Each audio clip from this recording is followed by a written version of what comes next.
for those that weren't here last week or are forgetful, what happened to our lovely party in the last game? Chance woke up feeling really lucky, like he really just knew exactly what was going to happen. So they decided to remove the connection from Ball from Audra. And then also, because Audra managed to do that without the natural 20, decided to fix Providence. Not emotionally or mentally, but at least physically. I mean, Audra's trying, but physically we did it. So no one has the evil. Oh, sorry. Because at first, Chance was like, let's just bonk her unconscious. Need be. Let's try and get consent, but I'm also not above just bonking somebody unconscious and saving their life. I mean, once Audra realized Providence was passively suicidal, she was 100% on board with that plan, honestly. So now nobody has a connection to an evil god and isn't going to die in like a week and a half. So there's like 2 problems that we solved. We only have an army coming, like knocking on our doorstep. But also, honey, they've got a big storm coming. Yeah. So what's with the whole awakening like a god thing? Did I misremember? I remember seeing that in the chat. I don't. Oh yeah. Before we fixed Providence, Providence summoned like 2 gods, ish, approximate. Well, tried to get 2, I think, and only got 1. I was left on red by 1. Yeah. Very bad bargain deal, if you ask me.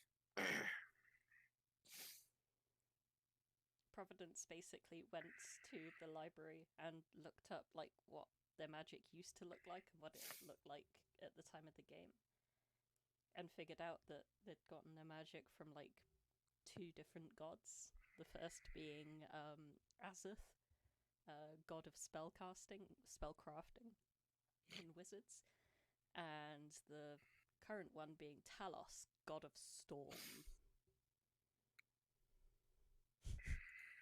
There were 2 gods inside of Providence. And then she went, alright, Talos, you big fucking nerd. I know you're here, I want my answers. Rolls up sleeve. Big fucking storm that away. Yeah. And then she found out that she accidentally nearly killed her family when she was like 3. 4, it makes it slightly better, but not great. Right, it's still quite the magical prodigy.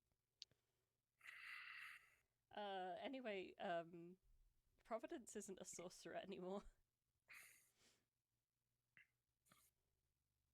But got some sick tattoos in return. Yes. What the fuck? It was the return of Sabra Balsa. Listen. It was figured out that, well, basically, Chance was able to divine, Ayo, there's some rot in there. We can try and fix it, but that's not a good chance. And we're not going to give Providence false hope. So we decided, we being Audra and Chance, that the best course of action was to rip that fucking shit out. And Chance basically spent the day devising runes to make sure magic could still flow. But there was like a less than 0% chance, or a more than 0% chance that there's a, this would just strip magic from Providence. So basically it was left up in the air for Josh to do a cheeky little respec. I think literally in the session, I don't think I said exactly fuck my shit up, but the implication was you have explicit permission to fuck my shit up. You may have said those exact words, but also I want to make it clear that Audra and Chance only made that decision because Providence was like, I literally refused to make a decision, but I trust you guys. Yeah. Yeah, she removed all sense of autonomy from the decision and we went, fuck it, you do what you think's right. And also went, Ayo, don't feed me that false hope shit, so... Hit hope kind of cringe. we do not have the copium here. Only the true whatever the fuck. Copioid. We just Yeah. have straight. Yeah, I don't know if we you have just that. do hard drugs. Yep. Okay. Well, this my purpose is. I'm sorry I wasn't able to watch the session. That's the entire TLDR. That was basically the entire session. Was the there was some fun with hey, let's go exorcise an evil god out of Audra. Some emotional moments there, and then it was like, okay, well, I still have a nat 20 to play with because Audra did that all on her own. So how about we just go fix Providence now? In the not going to die in a week's time sense. Wild.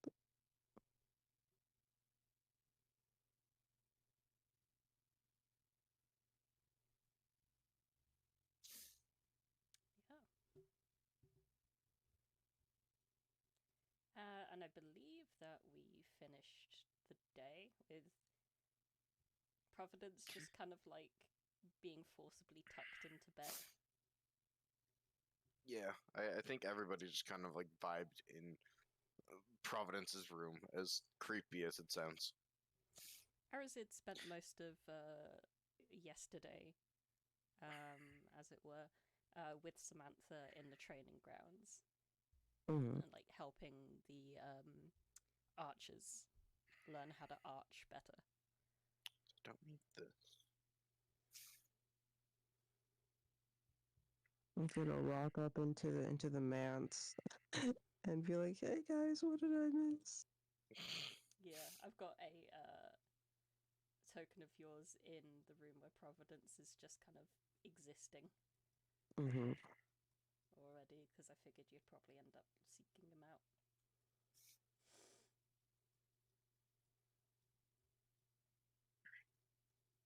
You walk through the door into Providence's room where like Chance and Audra just kind of huddled there whispering or watching Providence sleep.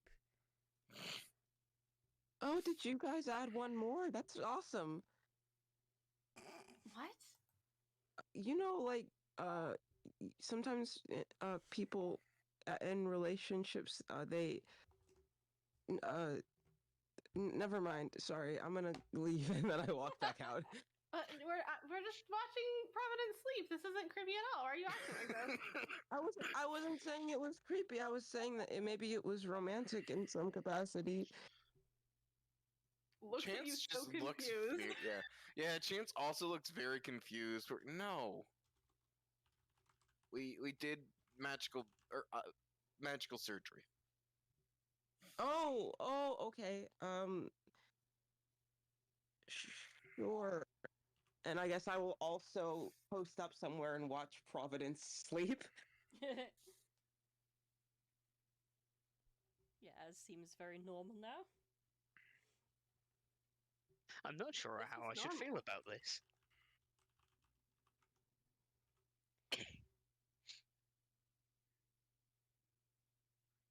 Well, you wake up in the morning, and you've got...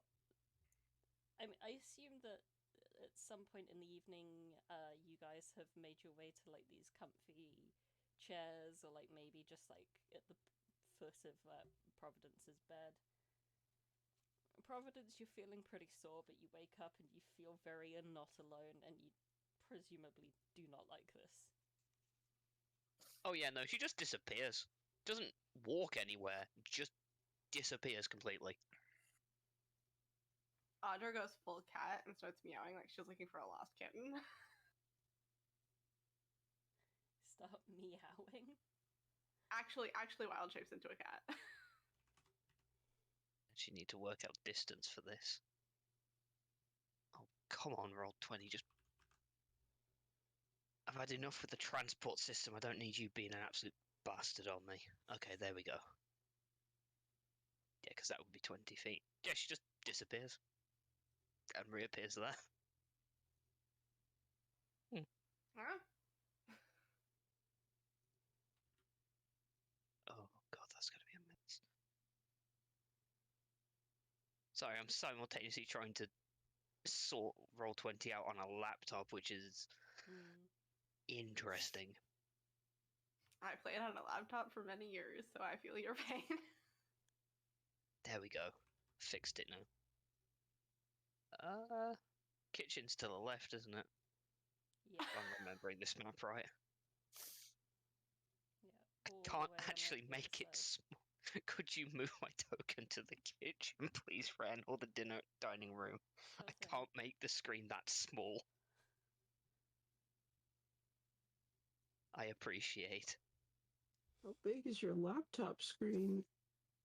It's big, but I've got it split between two windows, so like, I can see who's speaking on Discord. Oh, you know, if you put Discord in overlay, you can still see that. I don't like the overlay. Me either.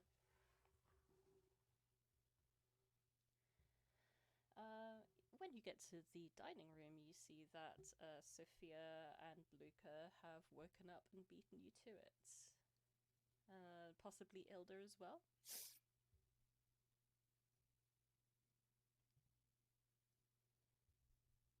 And she'd still be resting. Nice. There's like a few different selections of things to have for breakfast. There's like a granola, lots of fruits available, some pancakes. All the bland stuff. You know, toast and oats and stuff. Yeah, you can grab some granola and just pick out the bits of fruit. Luca takes a shot of syrup. Sophia is looking at you in a way that is like, that was interesting. Listen. I mean, food on this plane just doesn't taste as good. I've been living with this my entire life.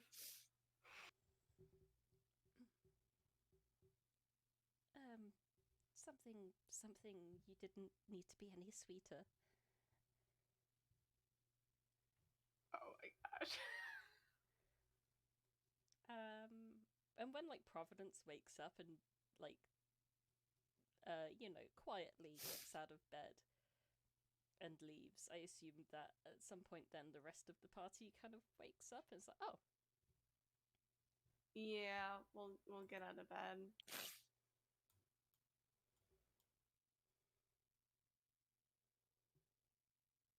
Audra is feeling anxious. Is probably going to spend the entire day as a cat, just causing chaos, pushing things off counters, soliciting pets. And run around with Rocket causing chaos. Exactly. If I can find Rocket, absolutely.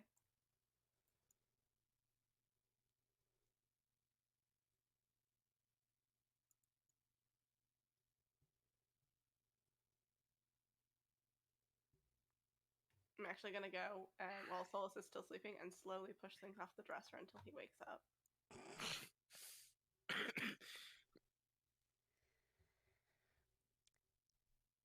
I assumed that Solas would be woken up by what appears to be a mild earthquake, but instead is just a cat pushing off knickknacks.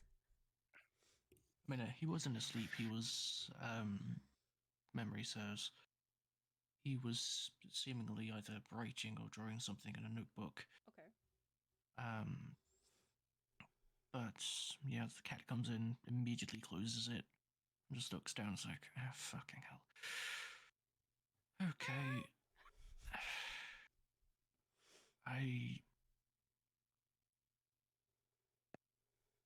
He just gets up and leaves. Very, in a way that's like, I don't know what to do with this. I don't want to give you attention because it feels weird, but like... Did he leave the book that he was writing in? No, he took that with him. Okay. Unfortunate. Alright. I'm just so nosy. Oh my gosh, Audra. Oh my goodness. Curiosity. Listen, did when you're a something cat, to no the one can curse. judge you. I am an agent of chaos right now.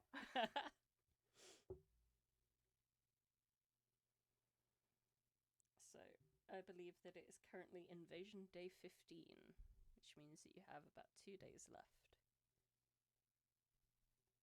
Although I don't Yeah. remember when I updated that sticky, so it might only be 1 date.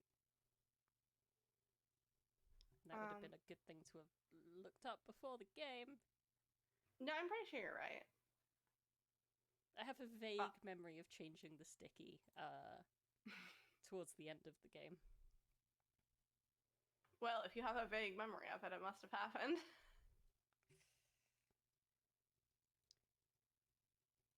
I say that jokingly because that happens to me all the time.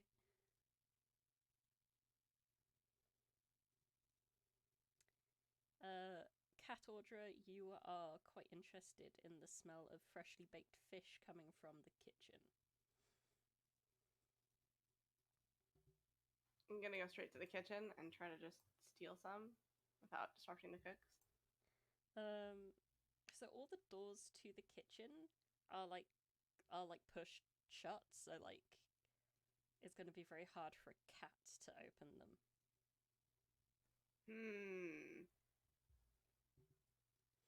I start pawing at the door. But you notice that this window here is slightly ajar, which is where the smell is coming from.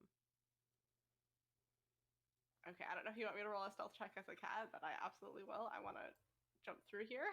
Yeah, you can jump through and sneak in. Do you need I have the stats for a cat, I believe. Hold on. My many deck of cards that I never use. A cat has a +4 to stealth. Awesome. So kindly roll a stealth for a cat. 19. You sneak right in and you just slink under the table and get closer and closer to the fishy. I take an entire fish in my mouth.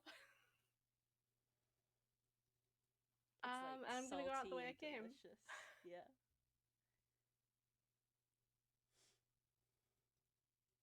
As you cross again, I'd just like you to roll another stealth check to see if you're able to make a clean escape.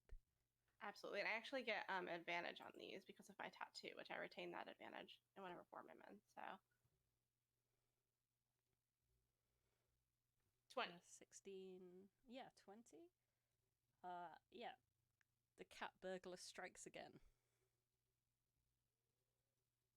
Used to do this all the time when Artemis was being mean to me.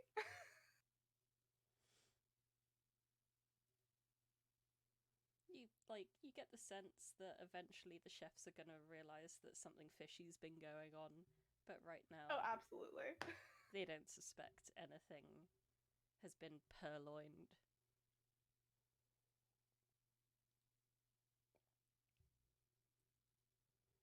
And yeah, I'm just gonna spend. Gosh, she's so high level now. She's gonna spend the next 7 hours as a cat if nobody needs her for anything. Where do you eat this fish? Do you just take it to the dining room, sit on the table, and just tear it apart, or do you go into a little corner or something else? She goes into the mini dining room here, so everyone can clearly see her and see what's happening, but she's not disturbing the plating for actual people. Nice. For actual people. You know, people in humanoid shapes. I don't know. Okay. So to kind of do you guys want to do anything in particular roleplay wise over the next 2 days? Would you prefer to play things out, slowly, or do you want a montage through the next 2 days? I can montage, but I would like to have some conversations with, or at least one with Sophia. Okay. I'm also cool to montage. Yeah, I don't mind either way. Mhm. Okie dokie. So we could roleplay the talk between Arazid and Sophia now. Chance is at some point going to just go to the market and try and scrounge up whatever magic items he can find to try and finish well, as much as he can find, trying to do some final magic prep work before the fight. Yeah, that's probably a good point. I don't have two of my magic items anymore. I probably need to find replacements. Well, you're in the right place. The dining room? A grove. I mean, if you're in the market for tattoo, there's a wonderful tattoo artist that can do magic tattoos. Oh god. They're pretty good. I will have a look. Yeah, Make sure any book that has been published goes. So Let me have a look because I need melee.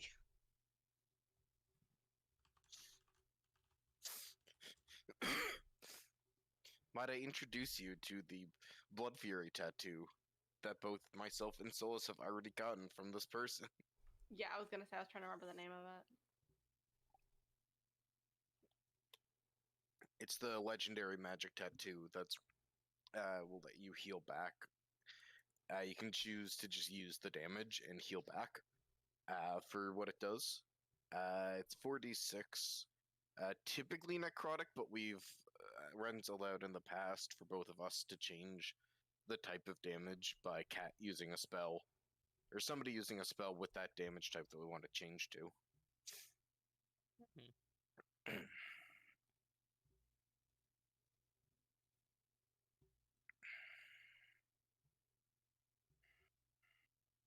I'll have a think and a look. Yeah, peruse the tattoos. All of the magical tattoos that are a part of published material, they're like Sabra can provide any of those. What about weapons? Weapons are a bit more hit and miss. Yeah. I think we do have a document of like grand artifact stock list that is available. I don't know if they have that many weapons though. Yeah, there's certainly an amount of stuff still available on that sheet. Where's that sheet? Sorry. I suppose I could go through that sheet and just start Oh, buying like sure, rare yeah. magic items to destroy. I have way too much money.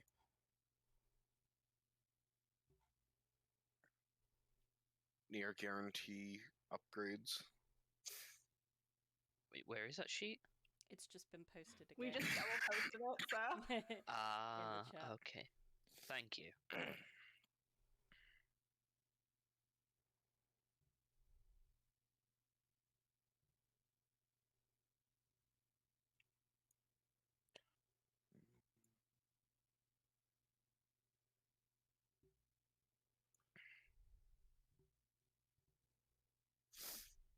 I like Anayo the Grand.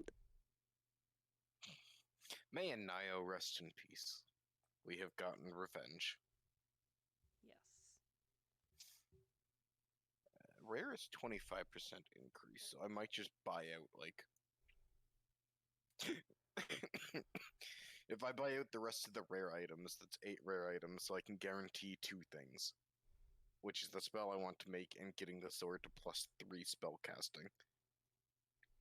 That might be what I do, because that might just be worthwhile. If nobody wants any of those rare items. I'm all set on stuff that I have to attune to. So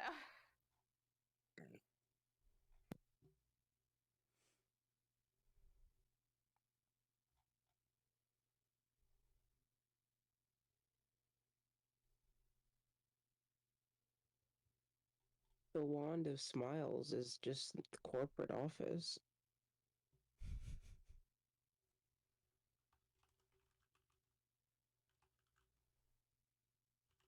Horn Honestly, the One of Smiles is a medieval torture device.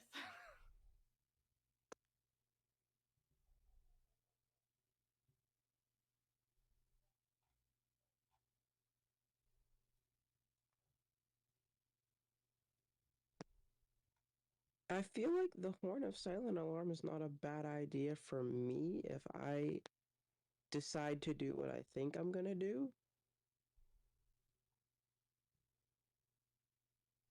Oh, I mean, it's definitely, ranger shit, so I would grab it. Yeah. Want it. I might snag that guy.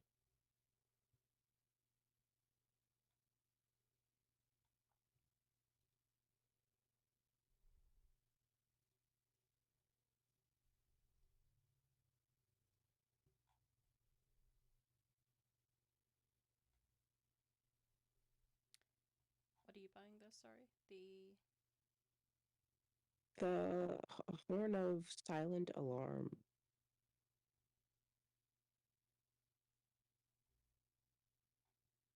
where's that?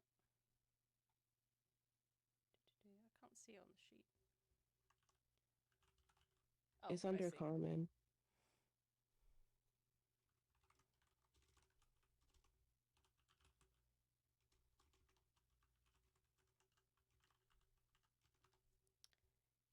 Hand over 50 gold pieces, and you can purchase that.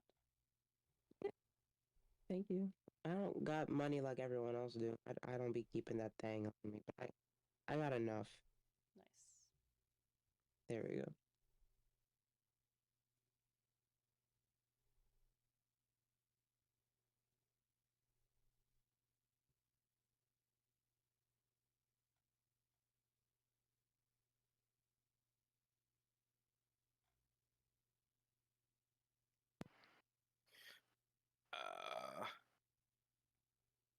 Is there any objections of me just buying out the rare items?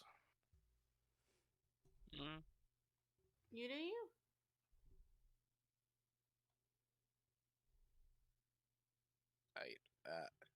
There's 8 rare items. Is that For more than you 300. need? Yeah. Okay. I'm still gonna have over 5,000 gold afterwards.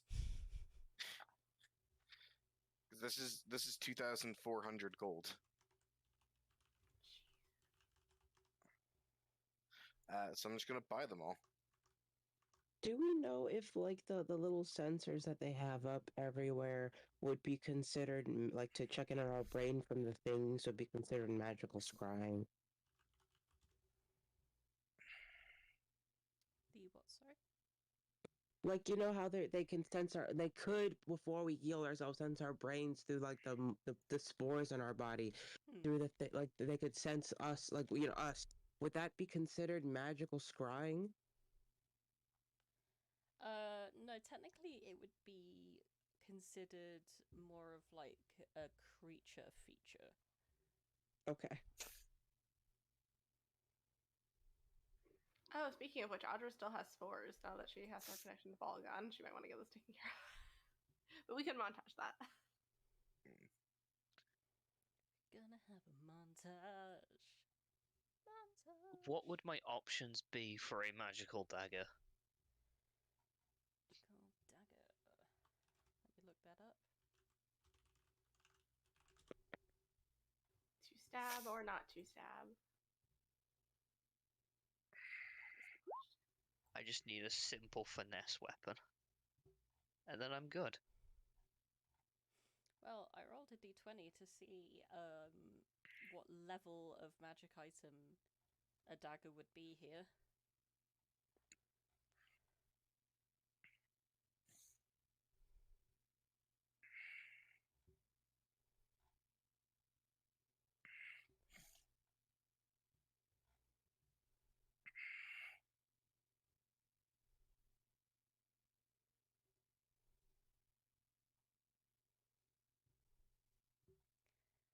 They're the most pricey looking magic dagger that you can find is a regular +1 dagger. But you also find a set of braces with little dagger flying items embossed onto them. A bracelet of flying daggers.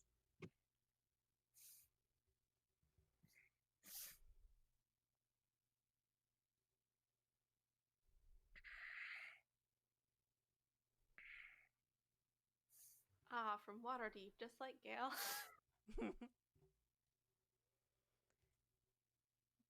I would also like a movable rod.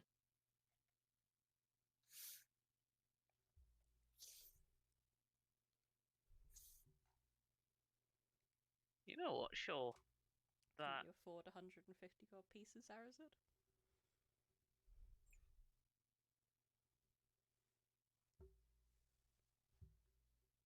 Your silence is telling. I Wait, can what? loan you some money if you come to me, Arazid. Just give me some scritches. I have 150 gold piece. Nice. Then you may get one immovable rod. I almost had the weed number of gold pieces. And Providence, if you wish to purchase the braces, they will be 300 gold pieces. Okay. Which version of gold is this? This is all in Southern Doloran. Oh yeah, I've got 2,500. That's fine. So not that down to that. And if you also want to get the +1 dagger, that's 150 gold. I'll keep the braces for now. Are fine, actually.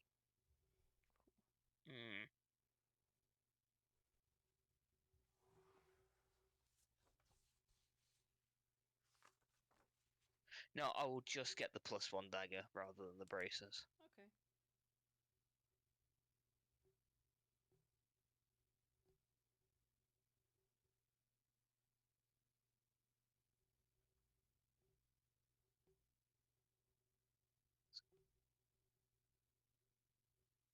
But they're endless they're endless daggers. I know, but it doesn't really fit, and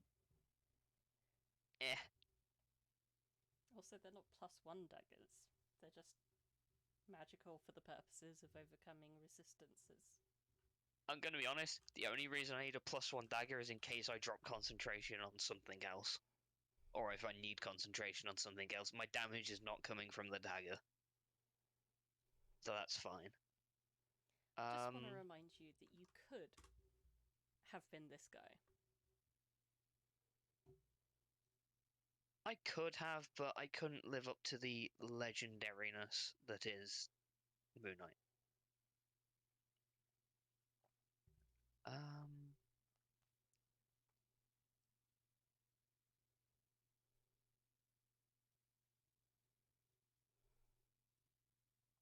Okay, how much would the tattoo be? Because that is legendary.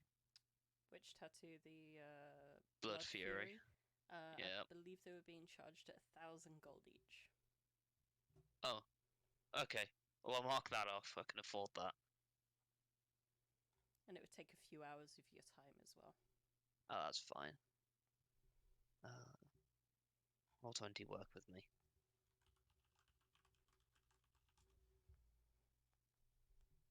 That's 1. That's 2.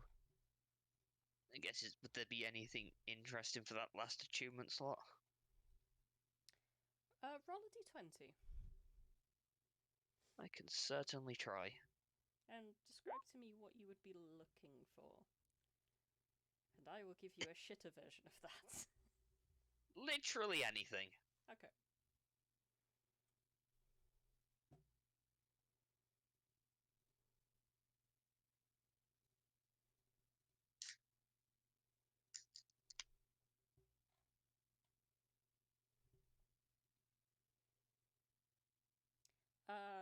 Amongst everything else, you find a pair of boots that have got like they've got like stripes on them that seem to be in like a very loud neon almost dye. It seems like these stripes on these boots might help the wearer go faster.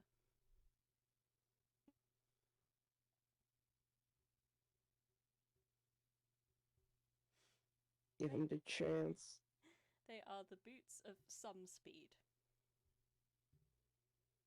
You get a +5 to your speed. Oh boy. Does Audra still have the Stone of Good Luck that I gave up the attunement for the necklace for? No, I that's believe I've... I returned that to you or gave it to somebody else because I No, can't. I have that. Okay. You gave that to me because I had things, but now I don't need it anymore. It's kind of in my pocket. Can I have it back? Yes. Thank you.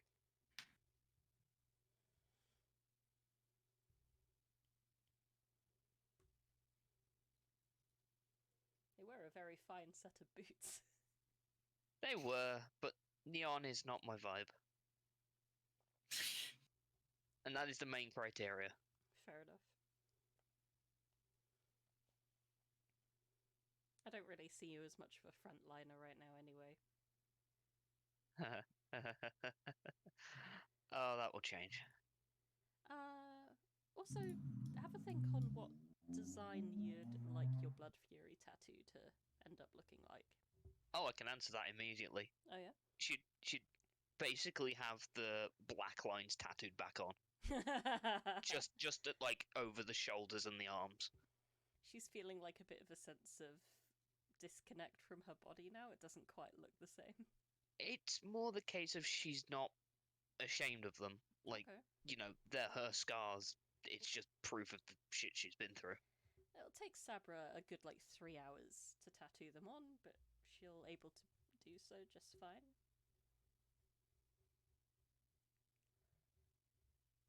Oh, I have to put it in manually. Okay, Yeah. that's fine. I can go dark for a minute. Unless anyone else has any shopping that they wish to do. I'm good. I assume that Arazid would return to the manse and find Sophia. Mm-hmm. Not with Luca today. Luca appears to have disappeared. Luca's doing some training. Yeah. Sophia is currently on the top of the mezzanine level. So on the lower map. Hold up, give me a second. I'm sorry.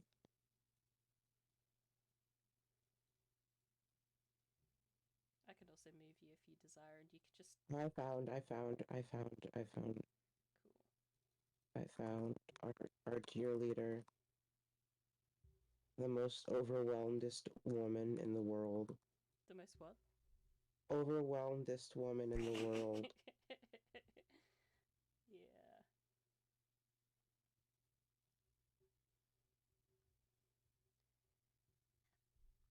Good morning. Hi.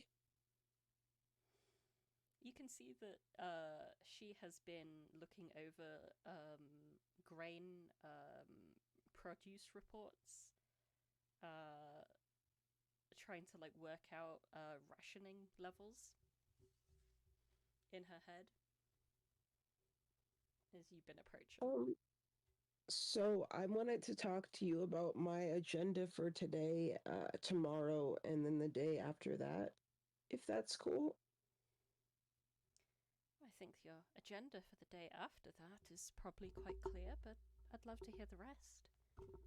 Yeah, well, I was gonna do something different in the morning, but yeah, I was gonna scout in the morning initially on that day and be like, okay, when they're approaching, because you guys are surrounded by a lot of forest. There's not a lot of places to see an army coming, so I think you might need someone who is good at scouting to be like, okay, they're coming from this direction at this time with these people. And I actually bought, and then I hold up the horn that I bought so I can ring you in your head, and then I demonstrate it so that when they're coming, I can let you know. Okay, that sounds very welcome. Yeah.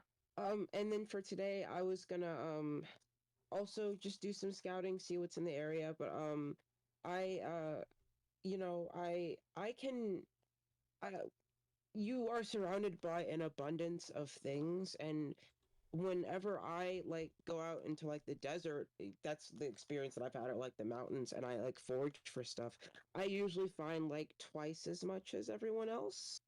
And I'm sure that also applies to the forest because I don't see why it wouldn't. So if you would like me to do that for today and tomorrow, just like try to scrounge up enough food for everyone, I can do that.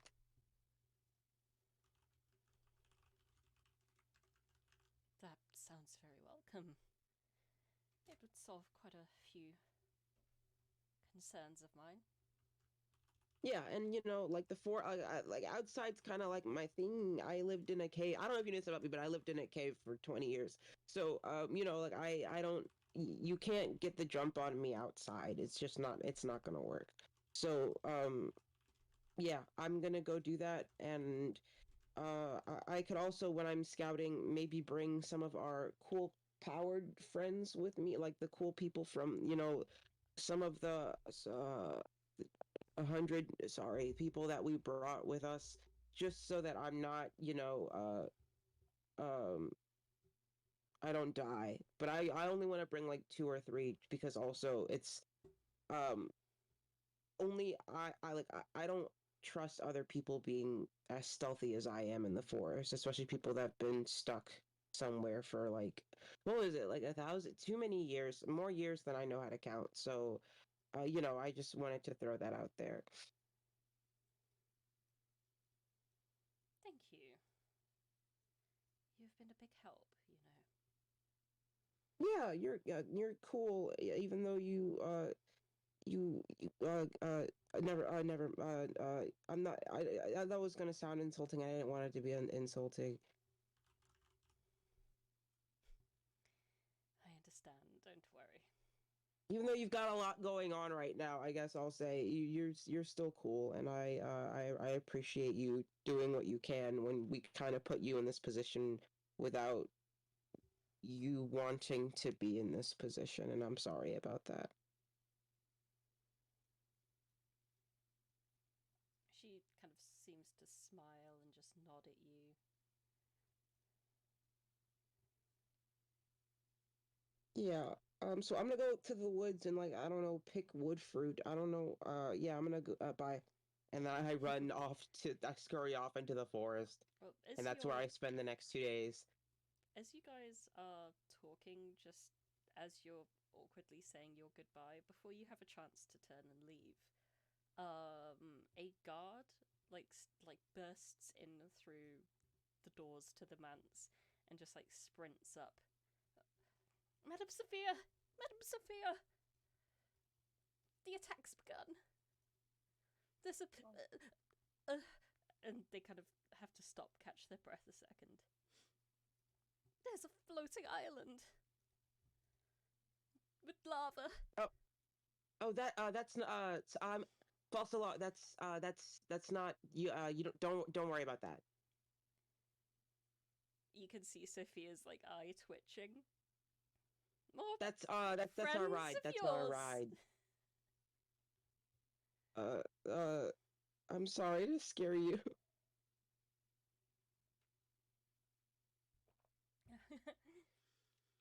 Maybe you did tell me about it and I just forgot. There is a lot on my plate. I mean, we kind of scurried around with it before. I just kind of assumed people saw it. We've gotten pretty close to the city with it before, I think.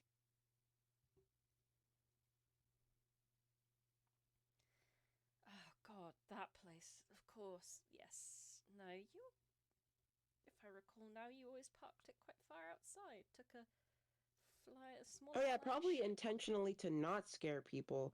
But yeah, right now we're kind of pile AI. We got like people on there. That's I try to gently broach the topic of more people. I'm like, well, Alpha Barris I think is on there, and I don't think that guy eats. So yeah.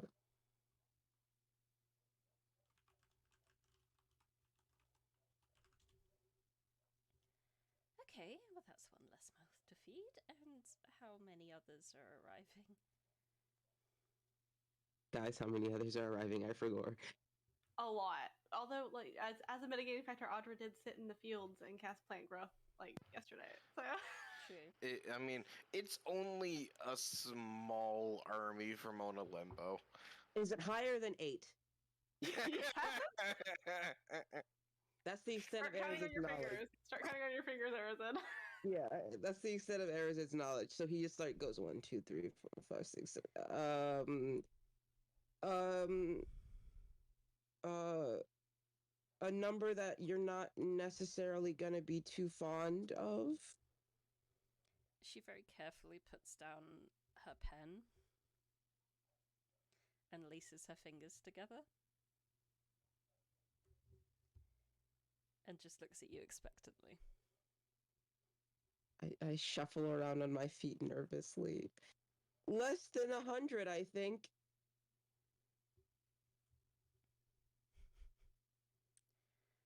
Well, that's good at least. Less than the last group you bought. Although, yes, I know we need all of the help that we can get.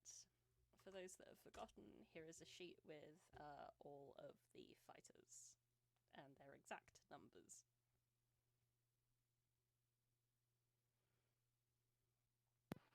Oh yeah, it is less than 100. It's only another 70 mouths. Listen, they're only Plus going to be here for like 2 days, and I'm sure they brought supplies with them. Yeah. As well, you know, Arazid's mother is just gonna whip the entirety of Grove into shape. So. Arazid Yeah, suddenly it's remembers less that than his 100, mother but is on there. there's a lot of them, and we're bringing some people who are really cool, some people less cool, but if they do uncool things, I'll just kill them real quick, so that's fine.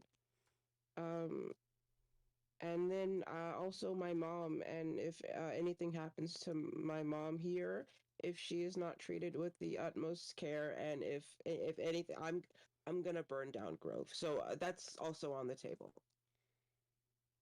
If she treats us with respect, we shall treat her with respect. She will. She's great. She's really nice. I mean, she made me, so yeah, yeah. Sophie doesn't look convinced. Yeah, I'm gonna go to the woods. Actually, I'm gonna help these guys get here, and then I'm gonna go to the woods and get. I'm just gonna spend. I'm not gonna come back until it's time. I'm just gonna get a bunch of food. Happy hunting. Yeah, But vegan. I'm sorry. He sprint like full, like more movement than he is allotted in this game. Sprints out of the room. He's so scared of her. He's terrified. Run, Forrest, run! He's scared because she's so mad. I'm sure I'll burn Grove to the ground did not help matters. Little bit. It's his honest.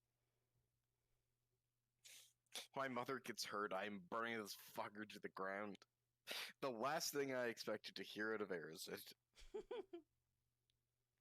He's lost pretty much everyone else in his life except his sister and his mom. So it's like, hey, if my mom gets a paper cut, this city is toast. It's over. I think that's what we call character growth. I'm just not sure you're growing in the right way.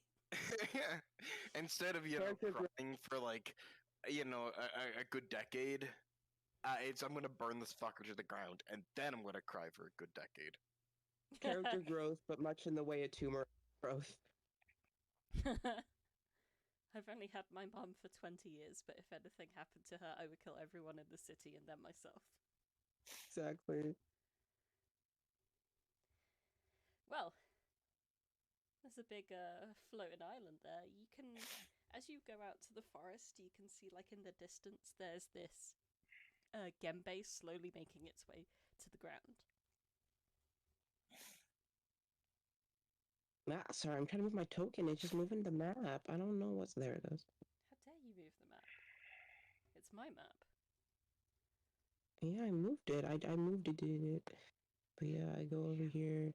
and I wait for Ophibaris to descend. You can say his name like Caramel or Caramel, Ophibaris, but I wait for him to descend. Well, the Gembe, it's quite a large one, but it also looks very, very new. On the top of it, you can see Sisypho, the new chairman of war for Onalembo. Kalfani, the dude with the great afro that you The guy who tried to kill us, I flick him off. He's one of the guys that tried to kill you, technically, yes, but he was more interested in the whole power play between, you know, the two cult sides. I Honestly, still show trying to find somebody to fight for us who hasn't killed us is kind of hard at this point. Yeah. I still show him an immense amount of disrespect. I'm just like, fuck you. but I still welcome him into the town. You also see Crosstail, the Gembe carpenter. Bisexual icon. True. You see Ophibaris, who is piloting the Gembe, under strict instructions from Osika. I wave enthusiastically at the both of them because they are my favorite in the whole as it's game. landing, you can hear Osika give a happy whoo.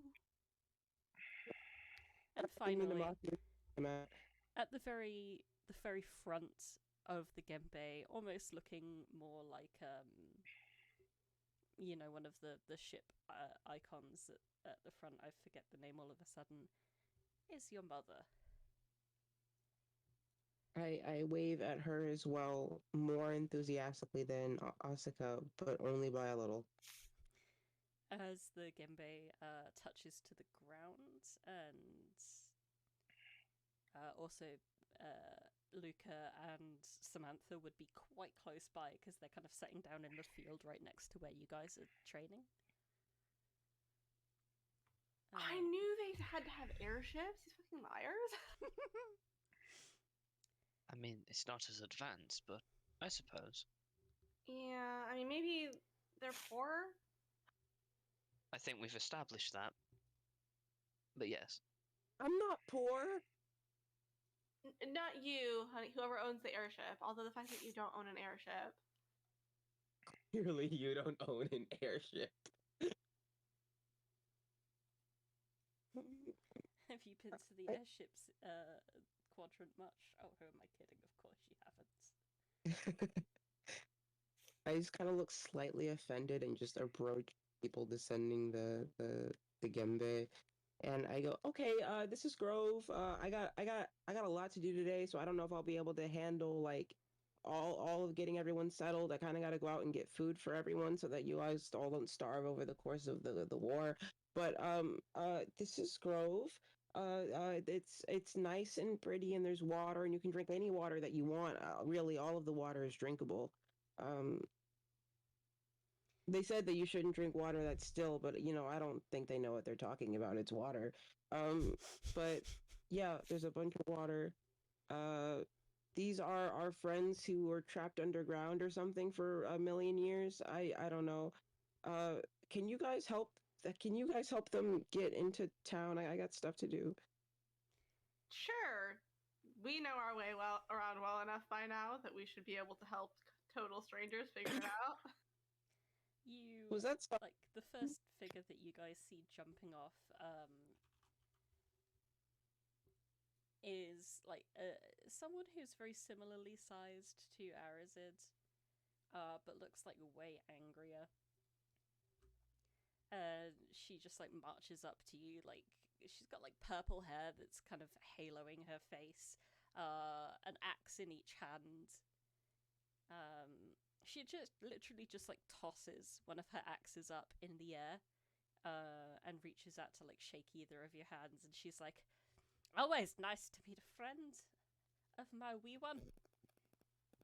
Oh, this is your mom? Yeah. Hi, I'm Luca. She'll shake like both Ooh, of you're your very hands. strong. I like that. Yeah, it kind of hurts. she shakes both of your hands, and then she like spins in a little circle and like catches the axe by the handle as it's landing, and she flourishes and just goes, "You can call me Iron Fen."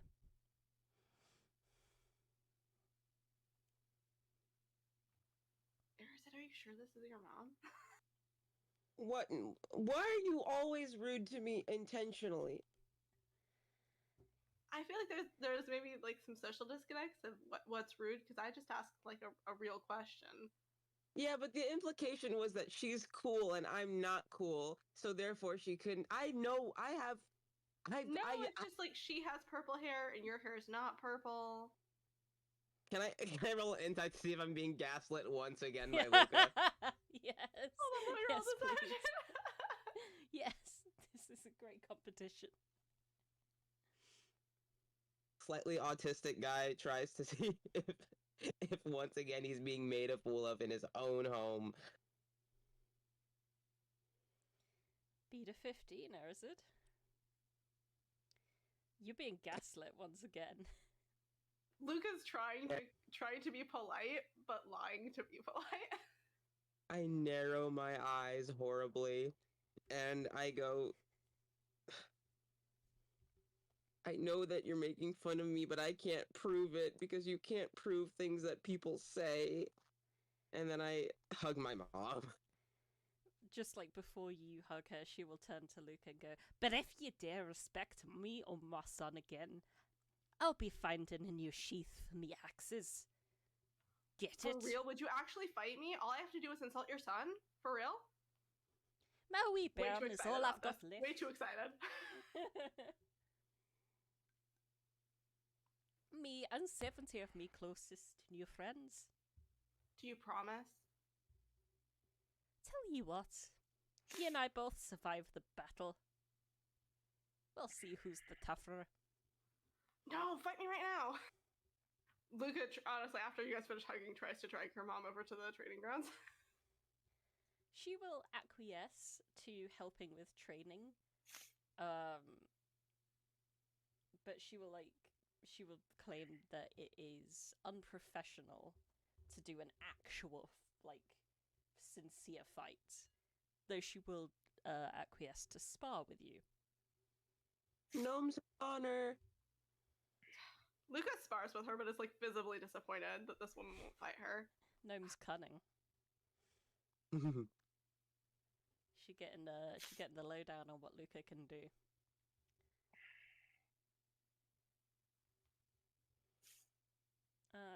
The Gembe returns up, Ophabaris once again piloting it, to collect more of the soldiers that seem to have come here. But Sisypho and Ossica remain in the same area, kind of watching the whole Luca Ironfen thing with amusement.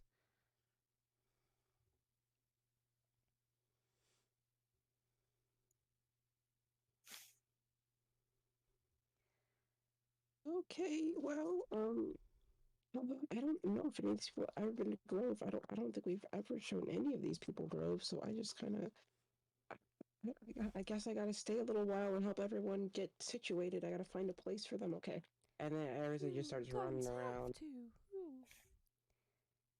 Oh yes, please. You're good with people. That's your whole thing. I'm okay with people, but you're super good with people. I certainly like to think so. Are there any rules against housing soldiers in the homes of the people that live here? I don't know why I'm asking you. You don't know anything. I'm gonna ask. Ask Audra. Luca says, "I don't know." Sophia doesn't seem to mind. As was discussed when the Tower group came, a lot of commoners seem to have fled Grove to go to Naglamund or Blue Rock Lake, or settling further up into the mountains just around Grove. So there are a fair amount of empty homes at the moment. Yeah, I'm And just gonna also start plenty breaking of down space doors to and camp. putting 8 people in a home. Yeah, I get the feeling when Chance saw the island, he would eventually make his way over. Not sure when he would arrive. Probably around now.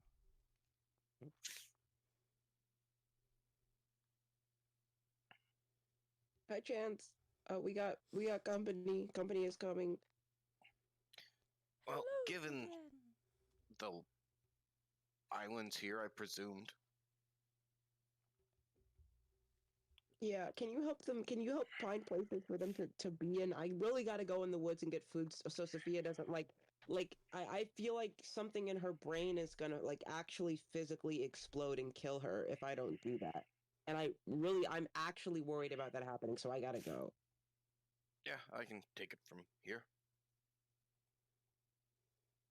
That's what happened that's what happened to my great grandpa. According to legend, he just got so mad that his brain exploded. I'm like yelling as I walk off into the woods. Be careful, who? Chance is just waving as Arazid goes.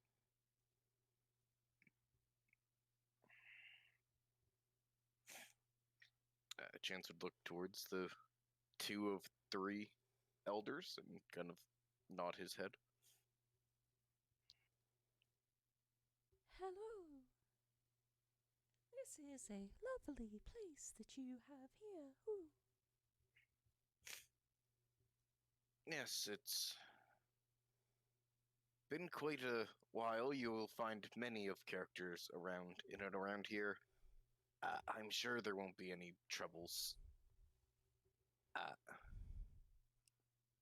Given that food's already tight, it might be a bit tight over the couple days before the fight, but we Do should not worry. hopefully. We brought much of our own food. You know, Sophia will probably be very relieved at that. I can't help but hear that Arazid still somehow hears that when he's just like on his knees in the dirt digging around for mushrooms, and he's like, God damn it. Suddenly, like a wave of annoyance rolls over him and he doesn't know why. I trust Moshe as well.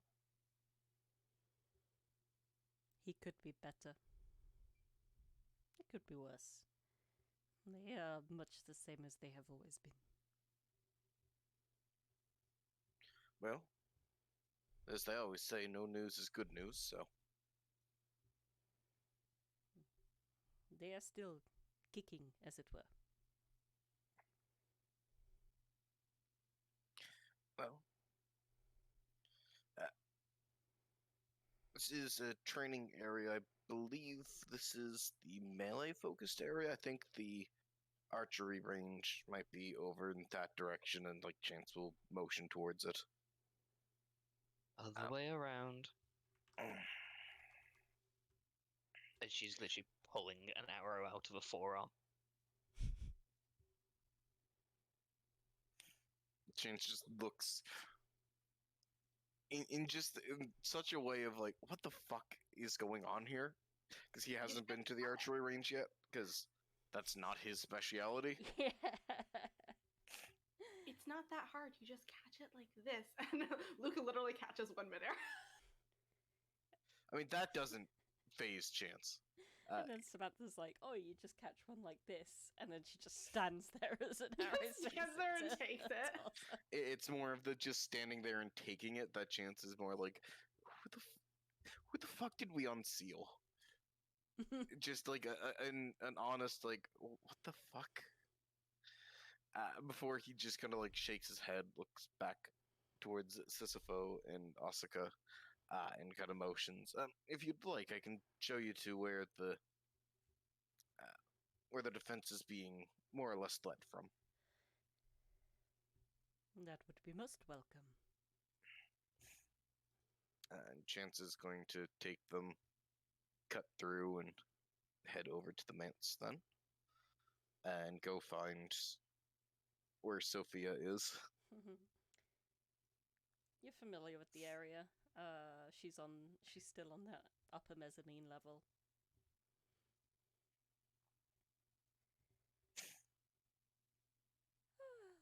You must be the one who rules here. They have a system kind of like yours. that we installed, but people vote on who rules.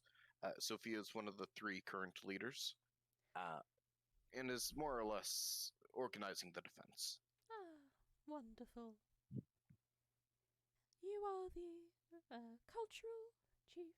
Who? No, if they I are don't know if- organizing the defense, they must be the war chief. I don't know if they have explicit roles yet. No, we do Everything's still not. quite new ever since the twins that ruled as tyrants fell. We are just a council of 3. Please come in. My name is Sophia, and she looks to the others to introduce themselves, which they do.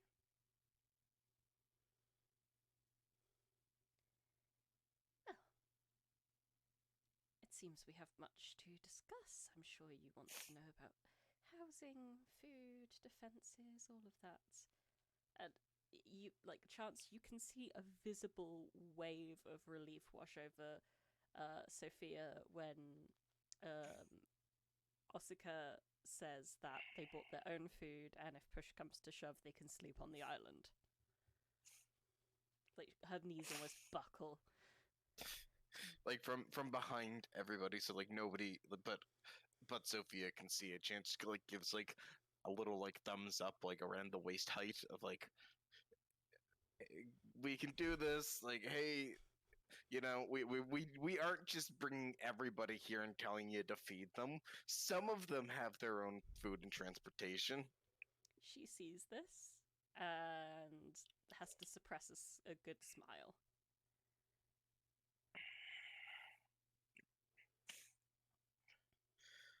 I'm sure once the defense is done and everything, a trade treaty could also be perhaps ratified once more. You know, there are actually some records of previous treaties who being connected between our great city and yours. We should restart this prosperous relationship. Let us survive the week, and then we will discuss.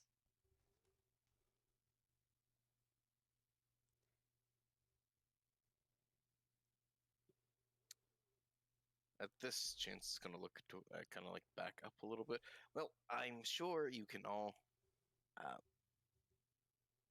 get things sorted out and everything. I'm going to go continue helping train a bit. I think I've gotten everything I need from the market. Anybody needs me, I'm going to go help some of the sword fighters get ready. Sophia, Osaka, and Sisypha will like nod and say their goodbyes towards you, and then as you walk down the stairs, you'll hear Sophia beginning to lead them through, in a much more relaxed voice now, the plan for the defense. Where were the sword fighters training again? Kind of like a similar area where the archery range is, but it's like more closer to Arazid. There we go. Chance will go help them and do some spars and everything. Cool. And everyone else that was in the marketplace, what do you guys do with the rest of your days? I'm assuming one person does a cat nap / causes chaos. Yeah, and I'll hang around Providence in case Providence wants me to cast a spell for their tattoo, but otherwise, I'm good. Meow. Honestly, it's a very it's a very stress relieving activity for Audra to be a cat for a day. Like, just causes a little bit of chaos, hangs around the people that she loves, and doesn't have to worry about peopling for a little bit. Self-care day. Exactly. Honestly, I get it. If I could be a cat for a day, I'd do it. And what does Providence do with their shadow and their day? It would probably help if I wasn't muted. Yeah. Oh no. Oh, I haven't been speaking. I've been Oh. coughing mostly. Okay. Tattoo gets done. Mhm. I think she just walks around a bit, helps people out. At one point, she clocks that the cat is Audra. I think almost immediately. Yeah, the coat's the same colour as like Audra's hair, and the level of mischief is the same. Does Audra understand at least one language in that form? Audra, she keeps all her mental capabilities and stuff because she's wild shaped, not polymorphed. So yeah, she understands everything. Okay, that's good, She because understands more languages than you. yeah, that's fair.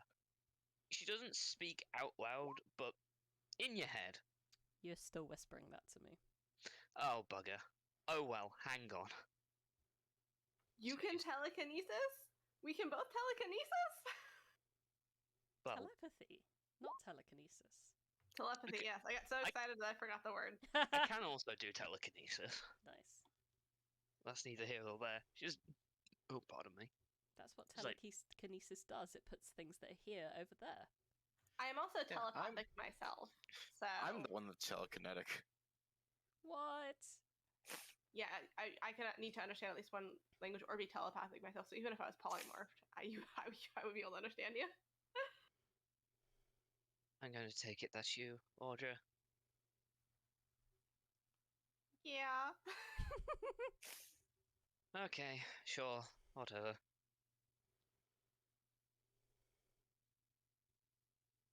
Yeah, that's it.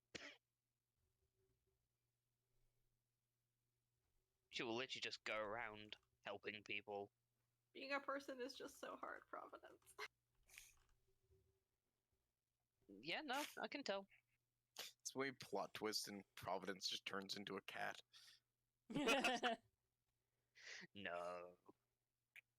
That's Audra's thing. Yes, you guys are like walking around town.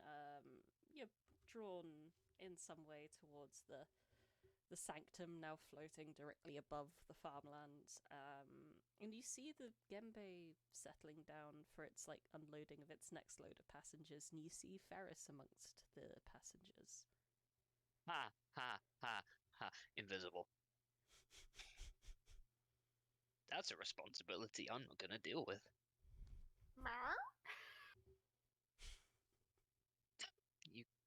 You know what? I'm not even gonna question.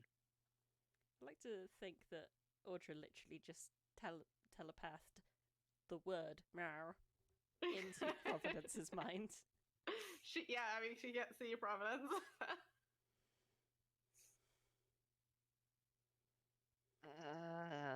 It's inside somewhere. I'm gonna go stab a thing. There's a Gonna few go over to- options.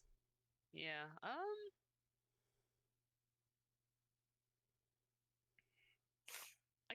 I'll go outside the city limits. I'll do some hunting with Arazid.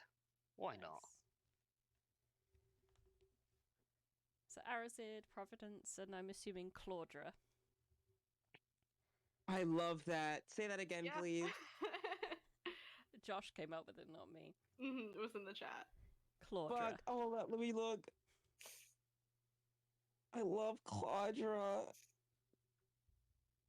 The three of you engage in foraging for the rest of the day. Everyone else is training Solas. You're the only one unaccounted for. He is going to be in his room doing what he was before. So, pulls out a book on the desk and just begins putting stuff in it, it seems. A sneaky activity.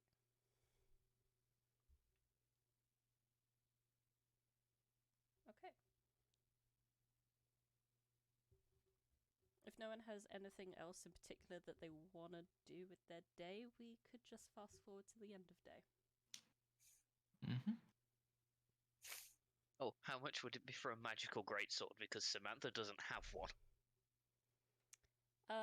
Like a +1 or Whatever I can get my hands on. Frankly, doesn't matter as long as it's magical. Alright, +1 weapons are 150 gold. Oh yeah, that'll do. Okay, +2 are 300, and +3 are very rare. I think that's 500. I'll just nab a +1.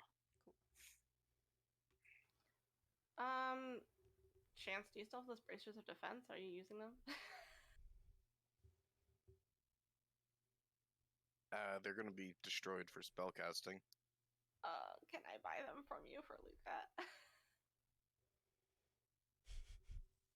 He has money. The only thing is, Chance doesn't like Luca. Yeah. That's true.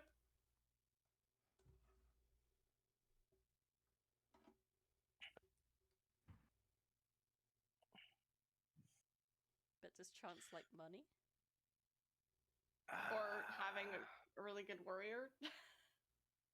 I mean, Chance will hand them over for sure, and then just go buy an uncommon, like, magic item. So it's 300 gold for the rare. Yeah. So Chance will sell it, because he knows that even if he doesn't like Luca, it's the best course of action. In any Okay. other situation, She pays He you back would- in super ancient golden coins. Like, your money is so ancient, it's not even like coins. It's like paper. I swear we had golden coins. Okay, I pay you in paper money. But they're gonna rag on us for using clay, and they use actual paper. They're would Chance, warrants for the bank.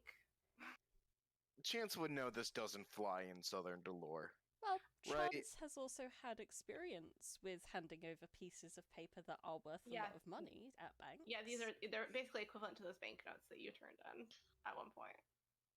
Yeah, but those go directly to the bank for gold.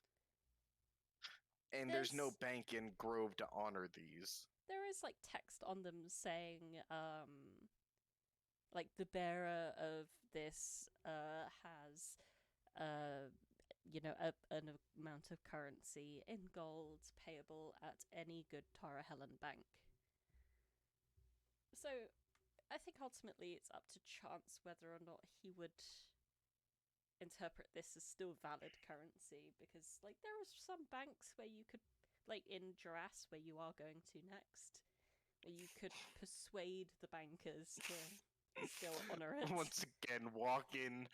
So, I know you've not seen me since I withdrew my 10,000 gold and I told you I'd do all my banking needs.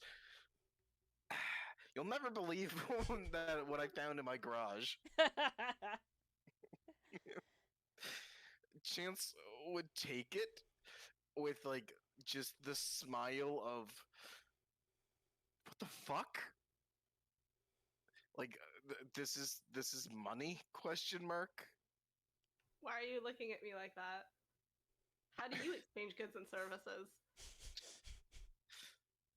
You made fun of us for painted clay tablets, yet you use paper. This is nicely, but this is a check warrant. You guys are using little like tokens, like your kids playing checkers. Honestly, I had a checker set that was nicer than the money you guys pass around. I'm going to leave before I no longer want to sell these. You know And what? then with that, I Chance respect just that. turns and leaves. And I'm going to go get, I don't know, I assume these are +1 bracers of defense.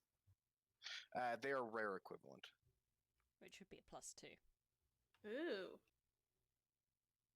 Let's go get the Wand of Magic Missiles. That seems the most useless out of the uncommons. So that's another 150 gold.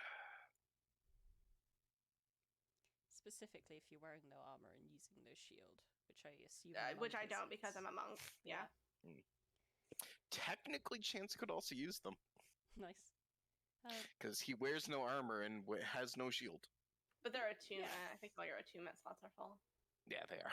chance you gain Trust. the equivalent of 300 Southern Delorean gold pieces, but in paper form, so you need to exchange them. Or, persuade another unwary vendor to accept them. Yeah, I'm marking this in my inventory.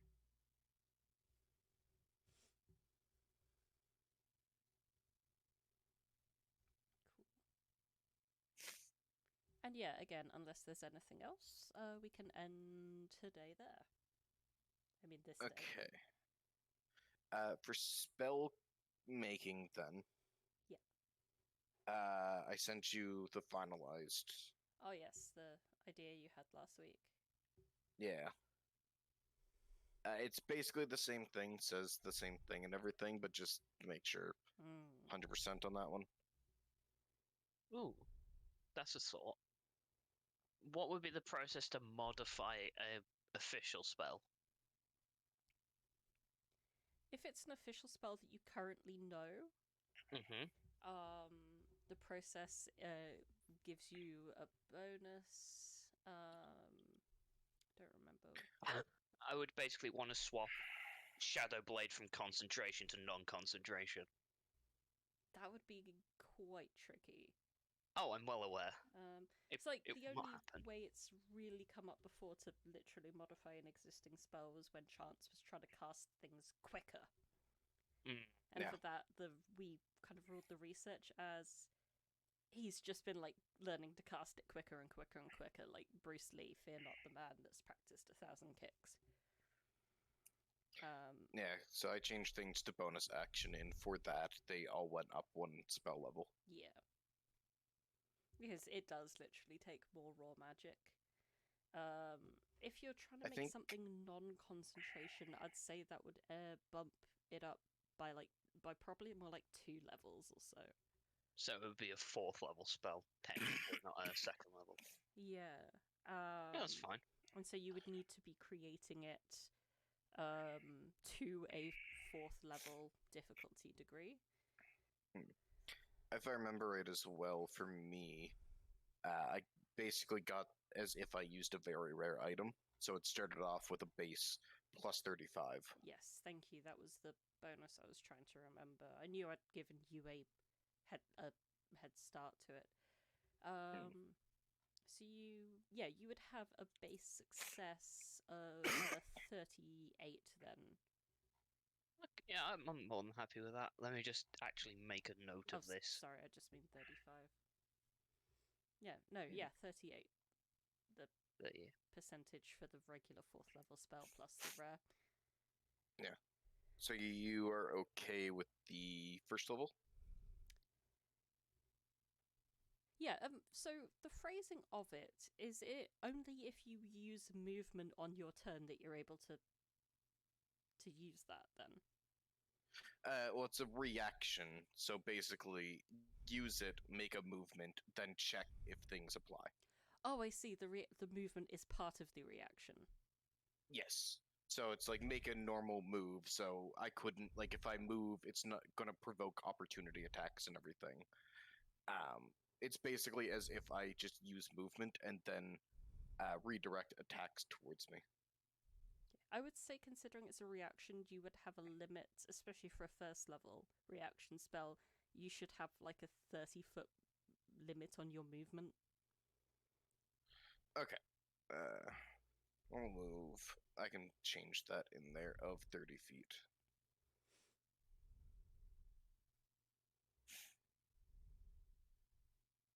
Where is my... There it is.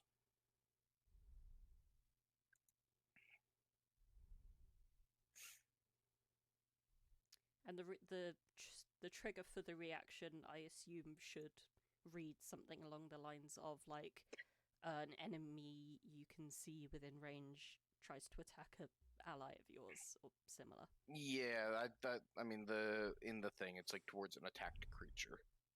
Like a creature you can see is attacked. Yeah. So it doesn't have like you can't. Basically, it's one of those things where it's like I'm gonna walk in and shield this. So even if somebody's like, oh, I can't see like a sniper or whatever, I can still see that this person's Right. getting attacked. I'm gonna jump in the way of this arrow.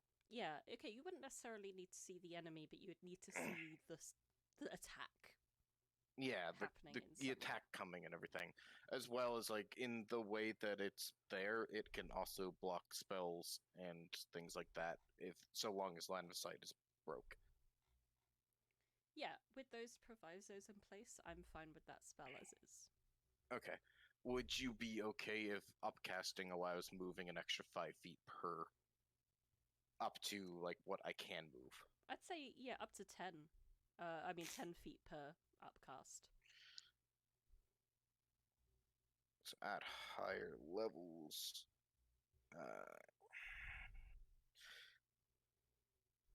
an additional 10 feet, but cannot move over maximum.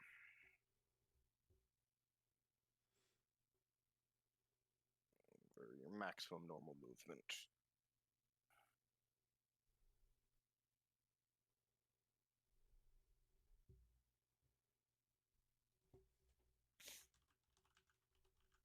Alright.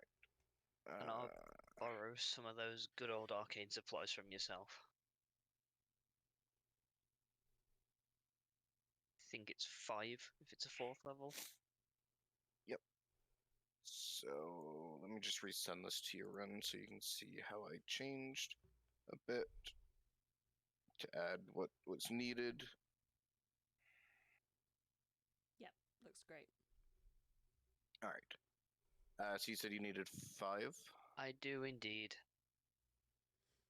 Alright, so let me get a calculator out. Oh, cool.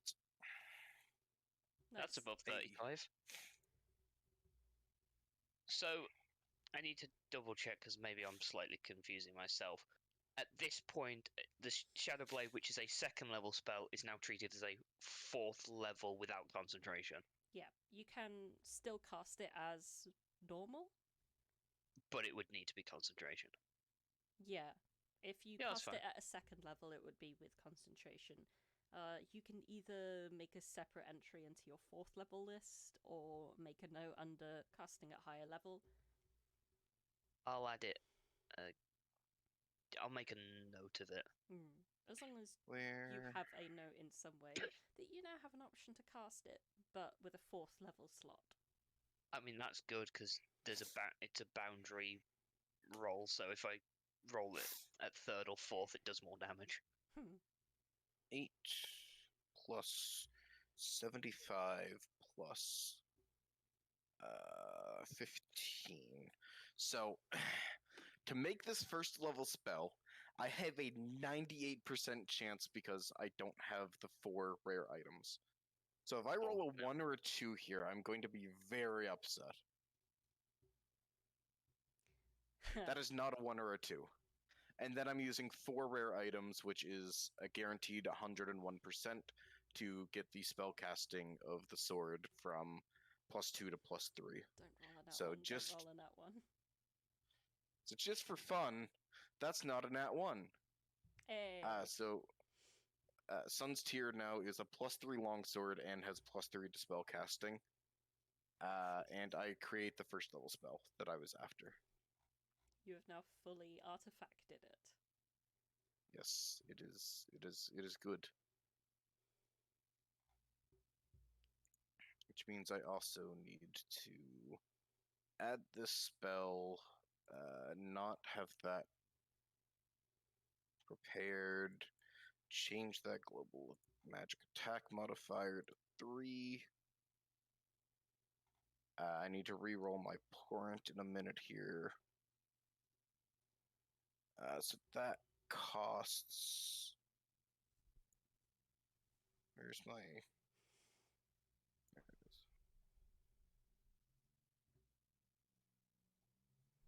it is. So... That's the equivalent of doing a 7th, which is 8 and 22, so I need another 10. Does anybody else need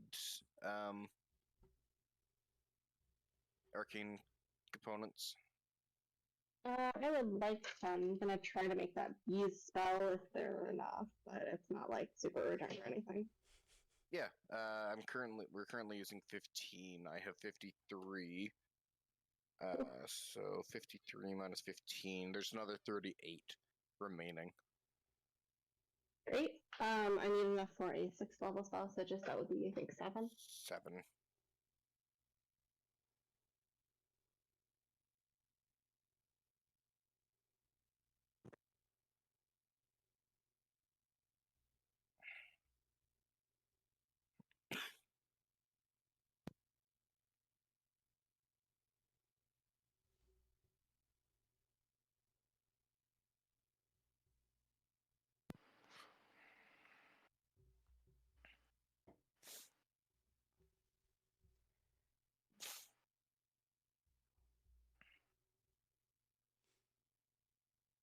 Yeah. does anyone have anything else they'd like to do with their evening?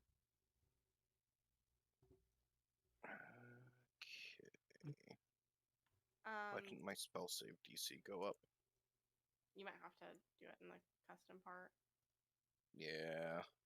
I changed the global magic attack modifier. I'll just recalculate it to make sure that's right. But I thought it was already at a 19. So I thought it was going to go to a 20. Does Providence still have the ability to manipulate spores? Yes. Yes, I was gonna. Unless I've been told otherwise, yes.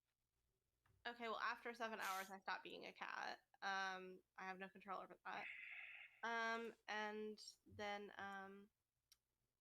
hey, so that other problem, what kind of, can you, with the spore things? You want me to remove the spores? I mean, if you can, we kind of removed the other problem. Oh, that's good. Yes, I should be able to. Guidance and Cosmic Omen. So that's a D4 and a D6. Correct. And what check am I making? It's a d4 if it's a ability check, but I've been Oh, wait. generally asking you guys to make raw charisma and wisdom checks. I thought it was spell casting ability, unless I'm mistaken. So you, the way I remember is that you've been kind of like reaching out with your mind in connecting with the other spores and trying to persuade them to like be drawn out and more over to you, but instead of like a persuasion roll where you communicate directly, it's more of an intrinsic thing. Which would be, I will rule it now as like charisma or wisdom check. Oh boy. It's gonna have to be charisma. It's not as good as it was. You don't get Oh. guidance, but you will get Cosmic Omen. Yeah, because Cosmic Omen works for everything. That's good. And Audra, you Charisma. can help with this. Oh, yeah, we'll give the help action. Amazing. That's good, because, yeah, I don't have 20 charisma anymore. So that's, I did click it. And then oh, A roll D6. 20 work. Work with me, roll 20. Hey, 20. Audra, you seem to feel your mind clear a bit more. There's a tingle in your nose as this small cloud exits and seems to be absorbed by Providence.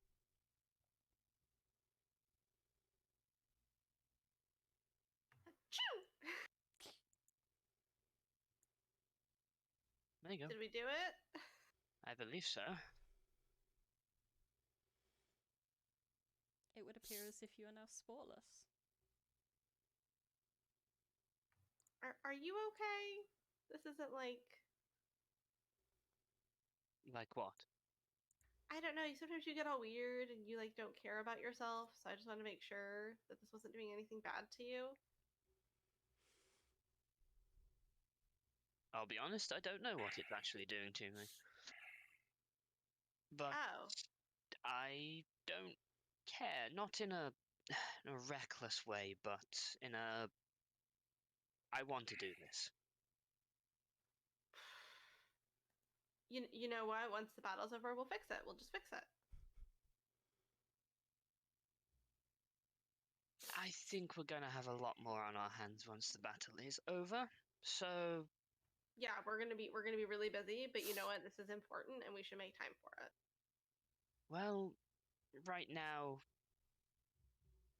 aside from Arazid and Inqua, I have everyone else's, so the only real threat is myself. Hopefully I won't be controlled. Oh, did Arazid not want? No, I found it rather intriguing as to why not. Well, sometimes Arazid doesn't want to be a bother to other people. Even though that's like the silliest thing I've ever heard. I felt like it was for another reason. However, I'm not going to pry into his business.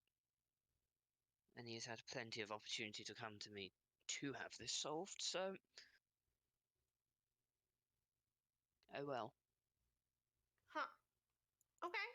Well. Yeah, let's,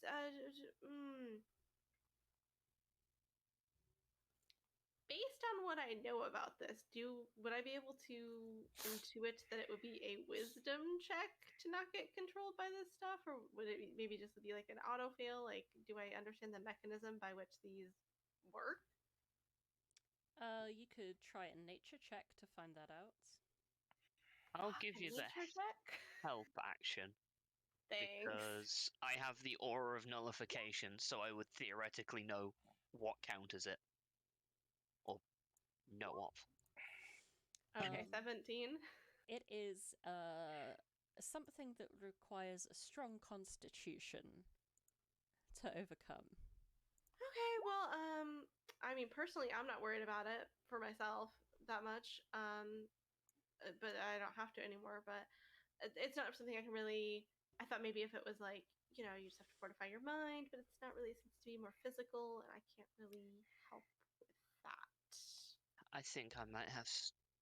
I might be able to do something about it for myself. You definitely should. You should prepare that spell. Less of a spell, more of a state of mind. Okay.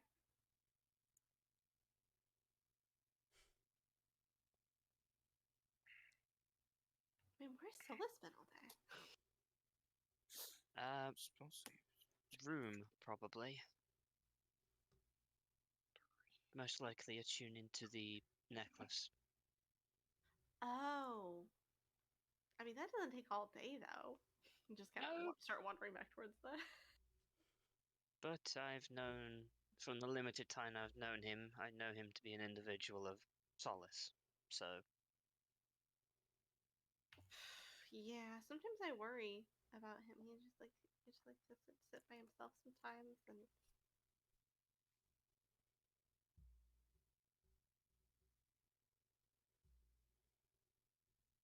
yeah, I can't say anything. maybe you're not the right person to ask about this, but does he seem sad?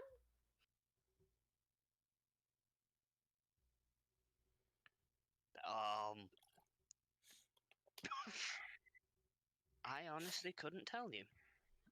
Everyone has a very different definition of sad. What's your definition of sad? I don't know.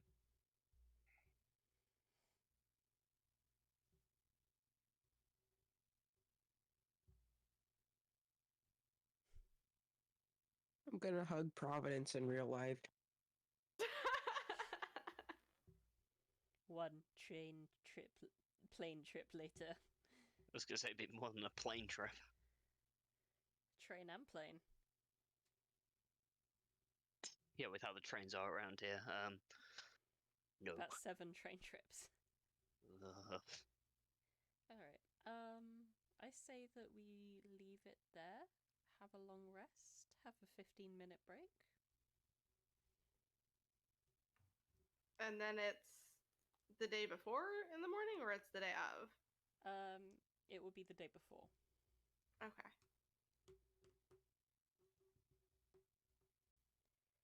You wake up on the 17th of Lavion, the last day before the Grove Army is meant to arrive.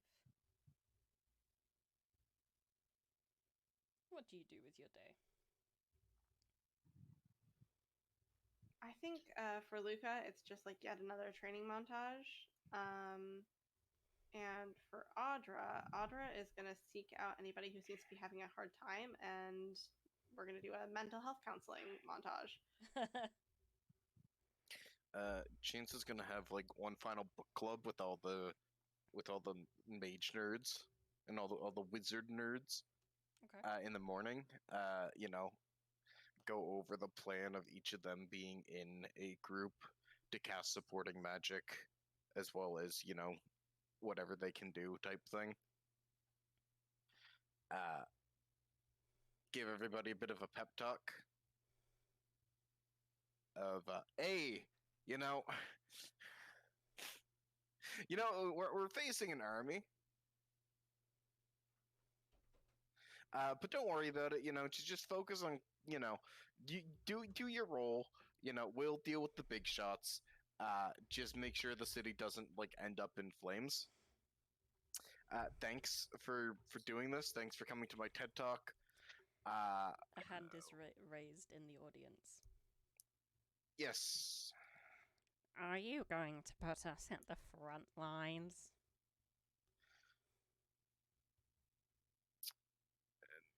No, for the most part. There should be melee fighters in front of you. I think it's probably best. Some of you may be in groups with the front line if you are okay with it. There are specific groups that we are going to be strategically placing you in with people of high importance in case you need to put up something like the Orb of Invulnerability. People who are leaders of cities and such. If they were that important, why are they on the front lines?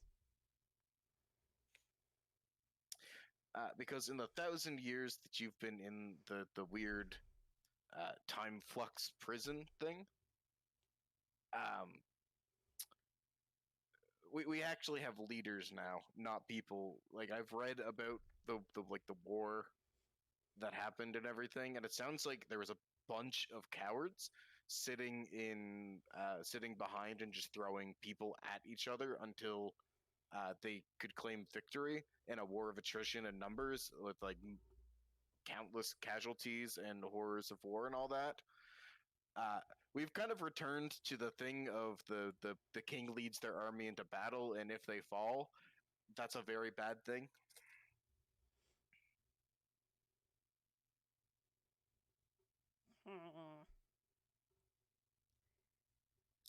It just means that the people who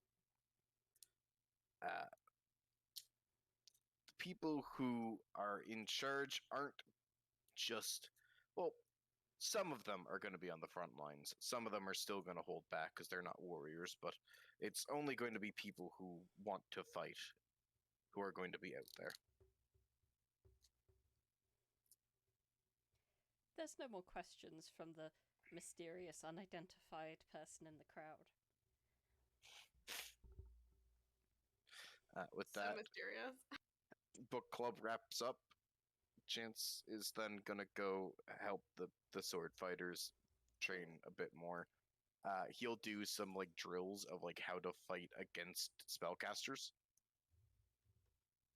Of, like, hey, you should use your cover and move in, because, and then he's just gonna, like, blast firebolts, like, at their feet type thing.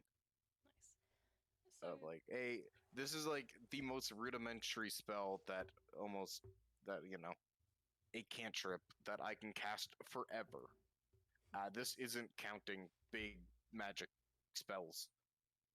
You need to be able to, you know, fight against mages, because they're probably going to have a couple. hopefully we're going to be, there fighting them, and we have people who can stop magic, so no big things are going to come at you, but, just so you know how to duck and weave. Okay. Anyone else doing anything notable, or is it overall just more training and stuff today? I want to go drag fucking Solas out of his bedroom. There might be some kicking and or screaming, but you can go ahead. Just opens the door. Similar situations before, closes the book, kind of tucks it in a pocket or something. I need your help Yes? with something. Oh, okay. Cool. I need to check whether I can still counter spells, so I'd like you to cast a spell. Also, can you make a wall of fire? You can do things with fire. Can you make a wall of it? Okay, hold on. Also, hi. Yes, hi. The answer to all of those questions is generally yes. Wonderful. I've got a horrifying idea, and I think no. it might work. No, it's good. First off, can you just cast a spell to see whether I can counter it? As you're speaking, like halfway through the sentence, he throws a fireball in your direction. Because I can't subtle spell things anymore, you see a bolt of gold and red lightning disintegrate the fireball. Yes, I can. Wonderful. Wonderful. Brilliant. Okay. Outside of Grove. Alright. I want to see whether this idea that I come up with in the past 5 minutes has worked. Oh boy. Time skip outside of Grove. Because we would not have a conversation in between. Nope. We know the priorities. Okay, so I can theoretically make 2 walls at once, one of force, one of lightning. I'm thinking the force one keeps them in, the lightning one pushes them back constantly. Where do you think the fire one should go? Maybe in between? Well, I mean, if the lightning's pushing them back, then why not just have the firewall at the wall of one of the walls of the wall of force? The opposite I like to it. them. So it basically pushes them into them and they have to run away back into lightning wall. Okay, let's see if we can do this. And it's good to get practice in now before, someone ends up with their spine outside their body or something. I'm in a really good mood at the moment, and I don't know why. Oh well. That is quite unusual. Yeah, I know, it's really unusual. Anyway, here's Wonderwall. Actually, case in points, summons 2 walls, both 60 feet. One of force, and then one of this red and gold lightning. Okay. Fire. So you'd see Solas kind of take a couple steps forward, and his hair would fully ignite into flame as he just snaps his fingers, as from end to end the wall of flame just emerges right in front. That is fucking awesome. Bonuses of being me, I guess. Alright. Yeah, I think that will work if you want to do that. Otherwise I can just keep the force and the lightning up. Well, I mean, it's worth a shot. It Doesn't is. take much. Yeah, I was going to say, you're concentrating on that, I'm concentrating on those 2. Yeah, most of my stuff's just explosion, so that's not really big a deal. I mean, in theory, if we contain a bunch of people in the walls, you can just... Kaboom? Yeah? Kaboom? I like that idea. I mainly like it because I came up with it. Yeah, well, at least you're honest. Yes. I also need to tell whether I can stab something. Are you amenable to being stabbed? Kind of, like, you see the look of his face, where you think he's going to go, like, with the immediate reaction of hell no, and then he thinks for a second. He's like, I mean, usually no, but now that I think about it, I have been stabbed a lot. Like, willingly. Oh, I promise that should you go down from this, I'll just heal you, or if push comes to shove, just bring you back to life. Oh, you can do that now. Oh, cool. I was able to do that before. Oh, right, you were. Did you really not get to... No, no, to be fair, I kept myself at distance. Okay. Also, I also did that, so... It hasn't really affected me directly. Yeah, it's fine. Okay, I'll just go for, like, your shoulder or something. I mean, feel free to have a rain, as long as, like, low neck. Don't worry about it. Okay. Right. So, I've had to write this list down. Oh boy. So, I will use 7... I mean, I may as well reveal it now. I'm a mystic. Oh, fuck. Okay. Yep. So I'm going to spend 7 points on Brutal Strike. I'm going to cast Shadow Blade at 4th level. Solas, if you do die from this, I can just bring you back to life. It all good, Chief. Oh, fuck it. Hit me. So, Hit me. correct me if I'm wrong, that's double the dice. Mm-hmm. So that is 22d6. Mm-hmm. Plus 10d8. Yep. Plus 5. Cool. Oh god. I've never had to put a higher number in the advanced roller before. That is 22d6. Cool. That's a start. Mm-hmm.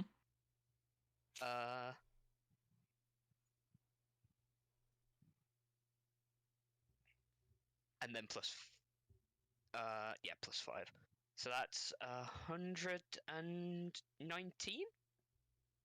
That's why... No, yeah, 119. Yeah, Solas, like... He has this kind of semi-cocky smile on his face, and you hit him once. And that immediately goes away as he stumbles back like 3 steps. And just sort of crumples to the floor.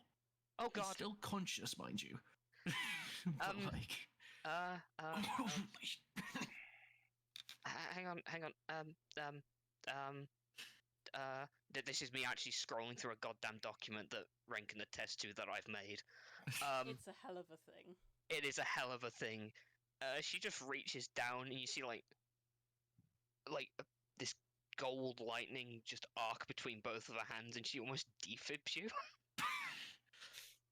For 29 healing. So you're still alive. Yeah. Mark an additional, oh god, how much off? So that's 5, then cool, 6, 54 HP. 18, 25, okay. Well, we're having a long rest, so I'll just keep a mental note of it. Okay, I didn't expect that to hurt as much, I'm sorry. I think you hit something very vital. It's fine. Sorry, No, you can stab me if you can... No, thank you. I'm gonna be honest. I think I could have always done this, but then I kind of forgot. Anyway, go ahead and try and stab me. Oh, fuck's sake. Okay. Right, hold on. As he sort of tries to regain imbalance and gets back up, he pulls the massive fucking ice dragon axe off his waist. Oh, I didn't use Blood Fury on that. Oh well. Jesus fucking. Okay. Just so you know, I'm not as wieldy with this thing as I usually can, so... No, that's fine, that's fine. I'm mainly testing whether or not this thing that I think I've just used is actually working. Okay. So he, like, brings it up and just does a wild swing to the right. And... well... yeah, that'll still hit. Like, it still connects, but it definitely slows down as you get closer to her. Like, she's not wearing any mage armor, no overt armor, but you're definitely pushing against something. Even if I shielded, that wouldn't hit. Huh. Ew. Oh well. Yeah, well. Thank you. That's good to know. I'm glad I could help.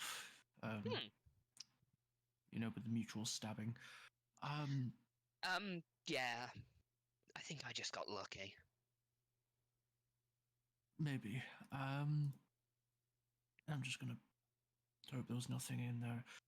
Either way. Also, just for context, like, the wall of flame is gone. Naturally. Oh, you couldn't make a DC 60 something con save? No. Pathetic as a sorcerer. Come on, my guy. Oh, actually, let me double check. No. Oh wait, yeah. I would have to roll it for. Yeah, no, she'd still save concentration Yeah. on both the walls. God damn it. Let's hope you don't get stabbed. Yeah. Did We you, like, just... aside from, the fact that I've just immolated one of your kidneys, probably. You good? Like, I can stand. I meant more otherwise. I know you can stand, you're standing right there. True. I mean... You I know, did not- the whole, you doing a lot of talking when we were in the points at the massive fuck-off floating castle. Oh, no, that's not a problem, don't worry. As I said, I will work through those things myself, because I can. However, I definitely could be better, but it's mostly just a oh well sort of feeling, you know? Yeah, no, I get that. At the moment, there is literally nothing going on inside this head. It's like, I don't know, everything's muted, calm. Like, I should feel happy about not dying in a week's time, but I don't? Yeah, no, I can understand that. Well, let us know if you either want to get stabbed again or, you actually need help. I mean, I don't think I will ask for the former, but you never know. I don't know what the fuck you're into. I've only known you for just over a week. I'll be honest, neither do I. But, make a very good point. Regardless. I think we should get back. Oh, right, yeah. Walls drop. Yeah. Anyway. Oh, God. I'll help fucking Solas back to his room. It's like, I'll basically heal him up as much as I can. Which yeah, is he's a on lot. 54 out of 144. So. I could, in theory, I could just drop another, 2 sets of 78. Okay. Cool, so heal back the funny number. Nice. It was meant to be. It was meant to be. Oh, God. So, yeah. If allowed, he would just return to where Providence found him. Doesn't have much else to do. I ain't gonna stop you. Should go get you a hot chocolate and a card that says, sorry I immolated your kidney. Yeah, that's all. And Samantha will just be, Mulan montage.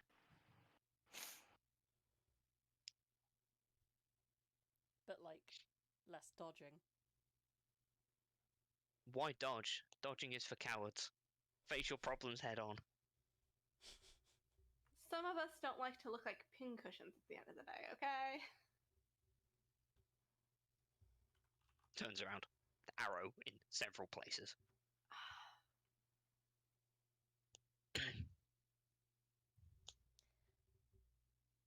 Does anyone else want to wrap up anything? No. I'm good unless anybody has any specific conversations they want to have with Audra.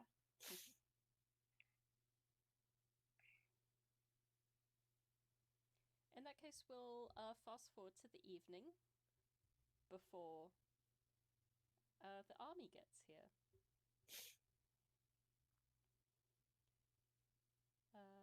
You guys, as normal, begin to relax inside the manse.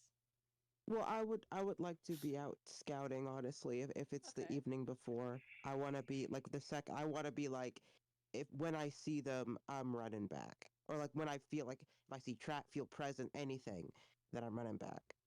You know, if you don't mind, Providence will probably join you for that. Okay, yep. The I pair would of love you that. can go outside, go southwards, and begin to start scouting around. It's not hard to spot the army. They look like they're only like a few hours march away from Grove at this point. There's like a very large camp which is illuminated by a lot of torches. You estimate there's about 2,000 figures in that camp. Oh shit!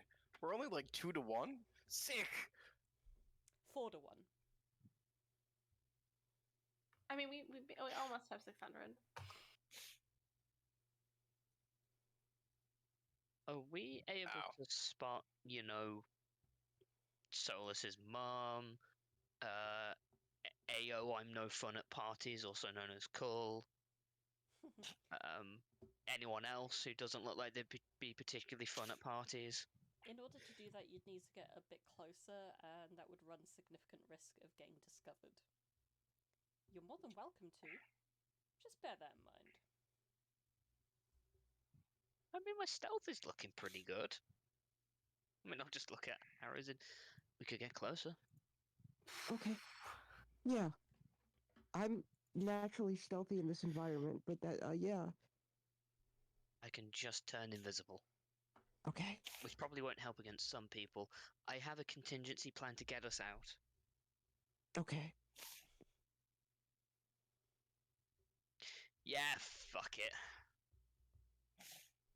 Live free, die young. I'm gonna go invisible and then stealth closer.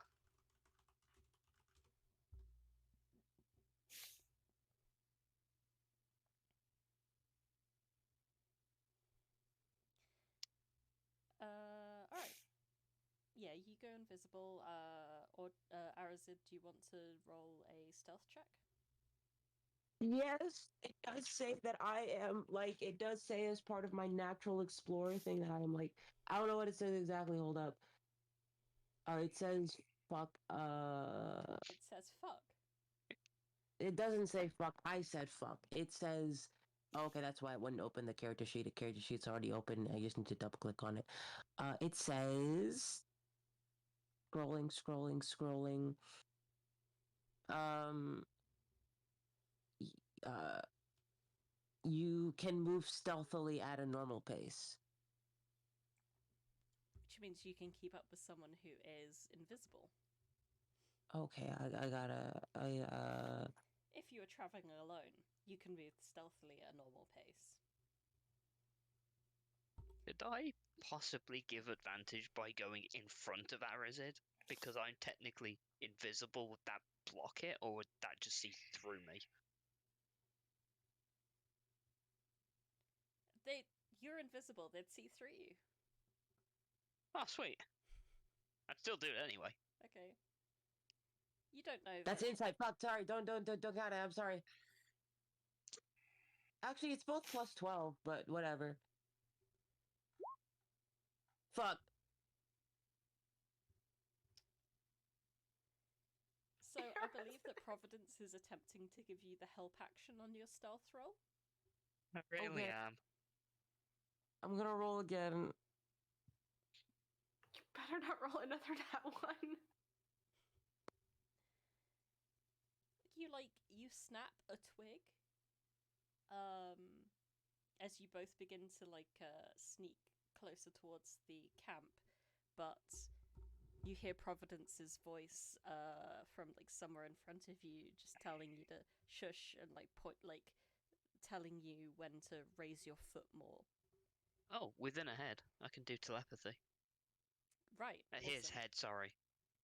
Okay. He kind of nods and then makes a more of an effort to be a sneaky deaky little guy. The pair of you are able to scout a lot closer to the edge of the camp. You're able now to discern the glow of torches from fire pits, campfires. And you see one very large, fancy looking tent, somewhere quite close to the center. And there's a really strong glow coming from within that doesn't seem to fluctuate the same way campfires do. Also, there's no hole for ventilation in the top of the tent, but you don't see any smoke billowing out of the front flaps. Well, that confirms that then. Providence, you begin to feel this tingle of a nearby, nationwide node. Oh, God. Your spores recognize its presence, but because of what you've done to them, they don't feel the urge to rejoin with the rest of the network. Wonderful. We should probably leave. I nod. I think we've confirmed what we need to. And just for a bit more overview of exactly what you're about to face, when you scout a bit closer, you estimate that over half of the army is made up of basic level goblins and orcs. The sword fodder, the arrow fodder of any good army. But the other half seems to be made of almost intangible looking figures.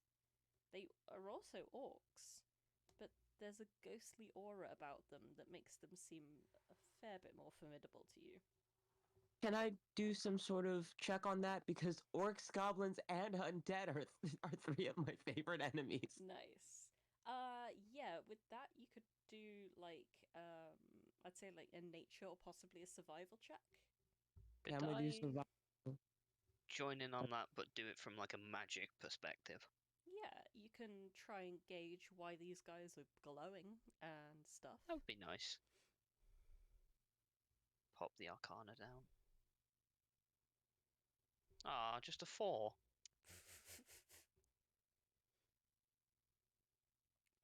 Both of you are able to assume, based on what you know, these guys seem to be undead warriors of some form, led by a figure known as the Ghost Lord, most likely.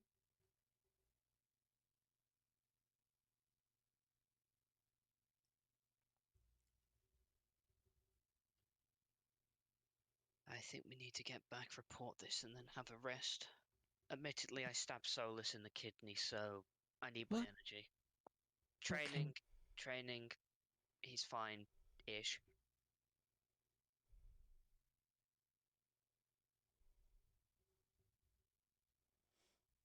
How far out of Grove would we have had to go? You'd be about 4 hours out. So you'd need what to about now in terms move of... pretty quick in order to get back in time to have a long rest. How long in terms of miles? It would be... You'd have travelled about 3 miles, I believe. Oh, sweet. I'll spend 3 side points and use Nomad Caravan to just teleport us 3 miles. You pop up right in front of the arena. Huh. Didn't think that'd actually work. You do have all your limbs, right? I checked real quick. You seem to disturb a couple that were making out next to that bush. what did the book say when you found someone in an embarrassing situation? Carry on, citizen, and then she just fucking bolts. There's a couple of like embarrassed coughs. Also back at the manse, Sophia approaches Luca with like a nervous smile on her face. Luca's like it's kind of the end of the night. She's kind of like unwrapping her fist and goes, "Huh? Hi." Hi. You know we might not make it through tomorrow. This might Oh boy. be our last chance to Would you care to go to dinner? Oh, dinner. I thought. Never mind. I thought, sure, let's have dinner. Well, there's dessert too. Oh, we already got dessert, baby. And she will lead the pair of you over to Pittsbury Place, where you will have a really quite extravagant dinner. It's like very heavily spiced, but it's all completely vegetarian. There's a part of Luca that's like, I'm not properly dressed for this, but she just like rearranges the top of her robe so that she has more cleavage showing, and then she's like, okay, this is fine. That's somehow more appropriate. Yeah. A pair of you make some kind of awkward small talk, trying to not talk about the big thing happening tomorrow. And like it's clearly like very different attitudes about it, because Luca's clearly extremely excited to be fighting after 100 years in her mind stuck in a box. And Sophia is a lot more anxious and morose about it.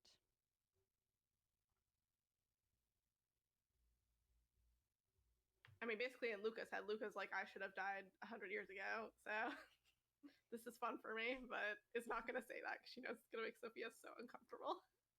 Yeah. Sophia will just be like, this wine.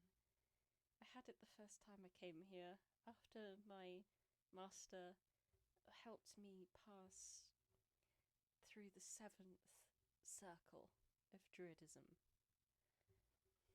That's so cool. Why don't you tell me more about that? Starts pouring heavily the wine.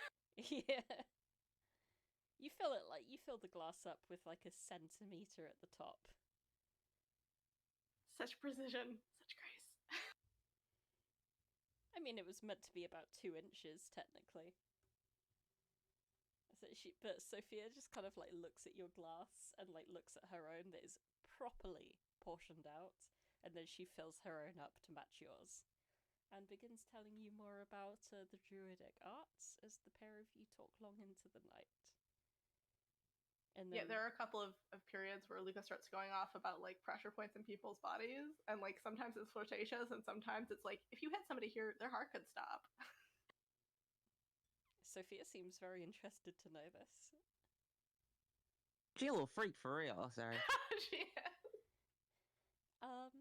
And after that, I presume the pair of you retire to the manse and go somewhere in there.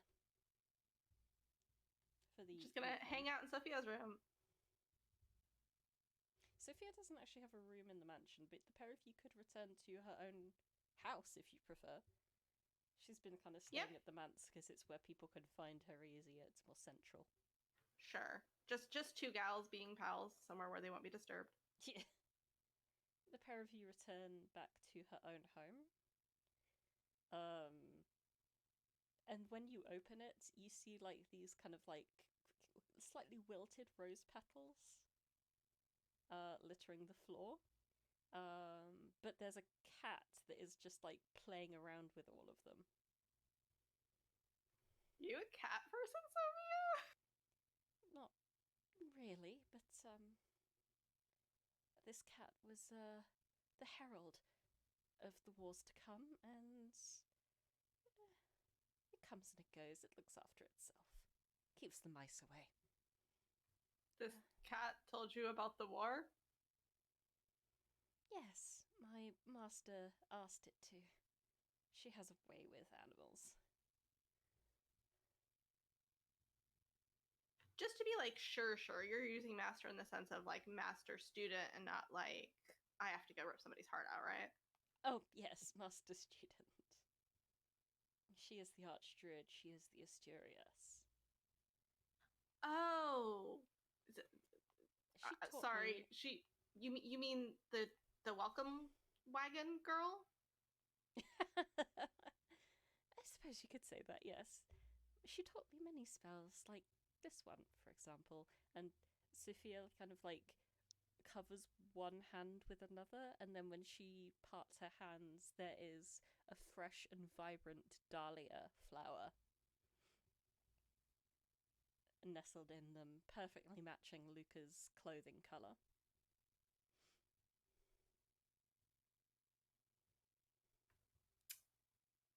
Luca like tries not to look impressed, and then realizes that she's already like Sophia already probably knows she's impressed, and then looks impressed. And then she is going to use her once per day spell from her ranger shit. Speak with animals to tell the cat to leave them alone for a little bit. This is my territory. Unless you want to see something you'd rather not see. Very well. I will slink away. Just give us like 4 hours.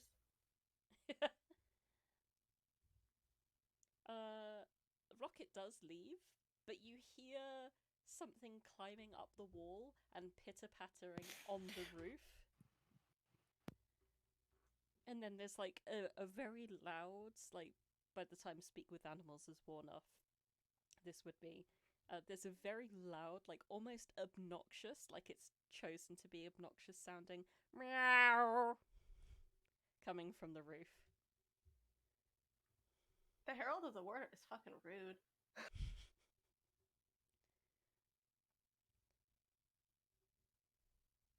Yeah, anything else anyone would like to do with their evening?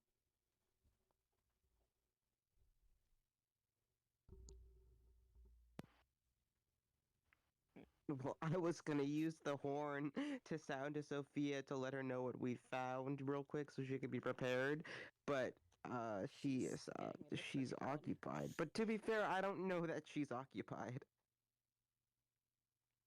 Yeah, you wouldn't have seen her. Well, maybe they were the couple in the bushes. Yeah, so I just give a thumbs up to the couple in the bushes, and then I start walking back towards the manse. And I sound the horn, but only in Audra's head, so we can talk about it. Audra's like sitting there reading a book, and then all of a sudden drops the book. Looks at Chance. Did you hear that? Are they sounding the horns? No, I didn't hear anything. Chance is like looking over, like sharpening his sword one last time.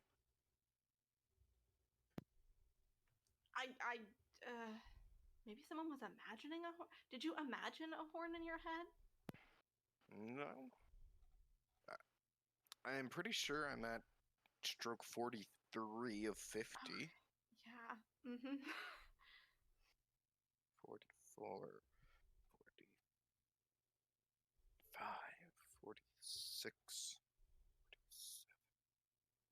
47, 48. No, I don't think they heard us. 9, 50. Hang on. There. And then I'll just telepathy Chance.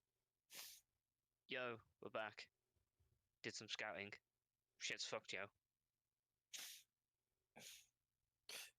Chance just has this grimace of, oh fuck, not another one. Did you hear it?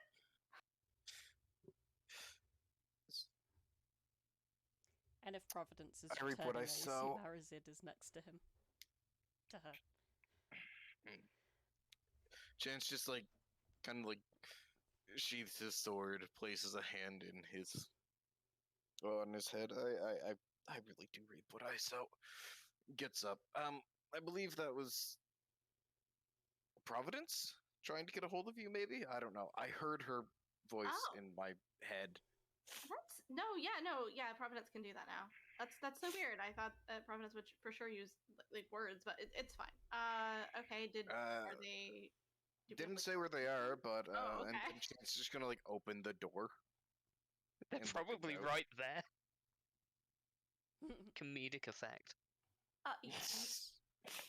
Okay, I know, You know what? I do that a lot, but you guys know you can knock, right? Her fist is like in the air about to knock. Oh, you just got here. Okay. Yeah, literally and just then- got here. And Chance is gonna like motion for them to come in. Oh no, Arazid used the horn. I'm surprised you. Oh, that's what. Oh, okay. Yeah, I bought a horn specifically to be a horn so that I could sound the alarm in people's heads without it being bad for us. I forgot to tell you guys about that. Yeah, I'm maybe we sorry. should tell people to expect the horns, that they know what it is and don't think. I told Sophia to expect the horn. I sound the horn for Sophia.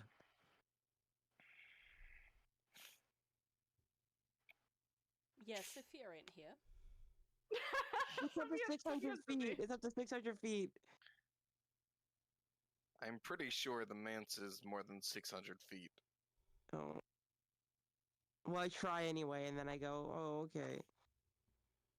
I think she went out. This is a very non-representative scale. Hmm. She said she had like something really important to do, so she's doing something really important. Well, this is the most important thing, so I don't know. Well, we have Onolembo people here. Let's get Sisypho and Asuka, and we can grab anybody else that might be around. Or alternatively, we just spread the word to a couple of people and then go to sleep, because I'm surprisingly tired. Oh, what even is the word? You haven't even told us. Oh yeah, it spills all the information.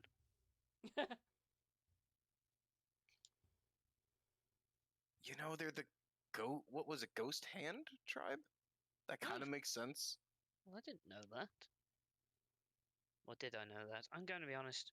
I don't know It was that written I know. it was written on the invasion map, wherever that is currently. Oh God, what was the name of it? Where is?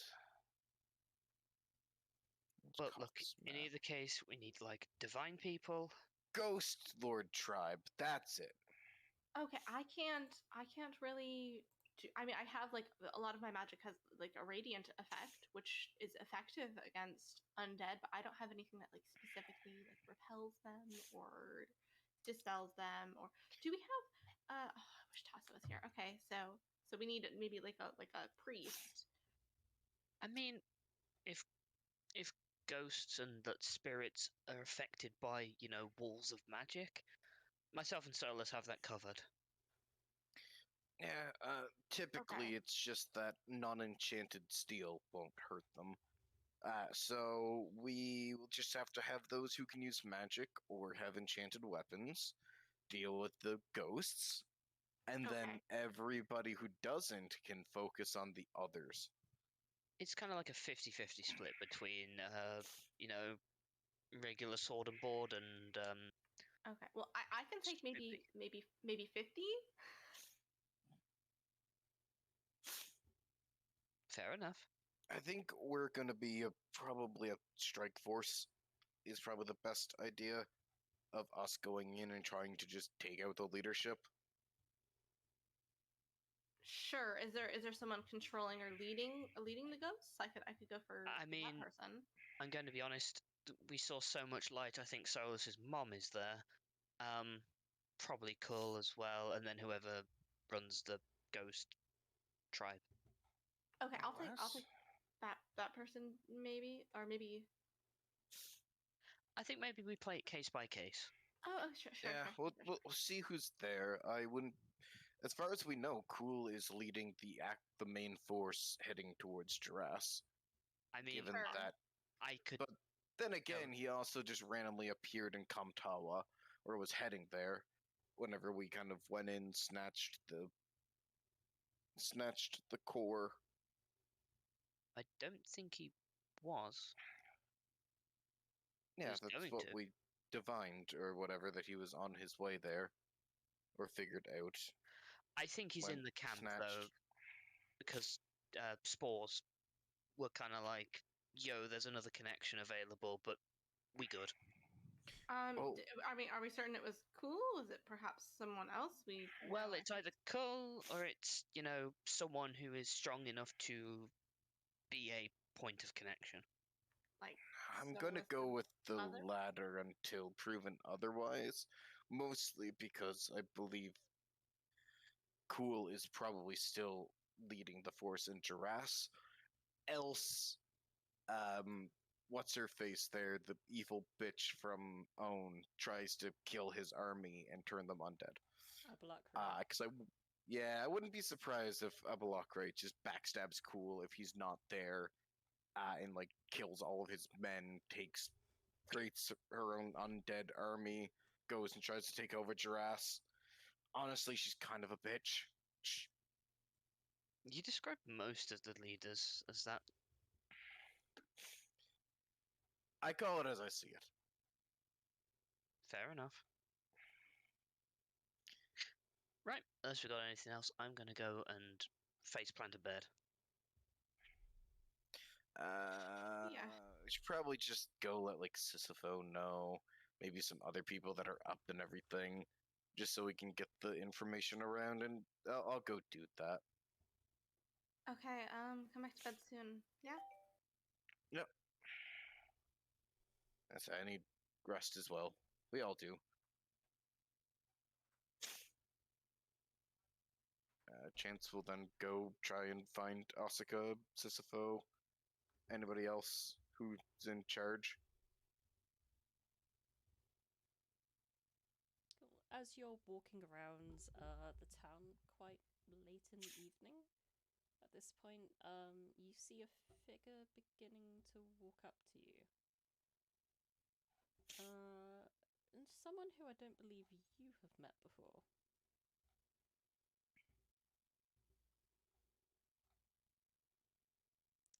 Just trying to find the token for her. I forget what token I used for her.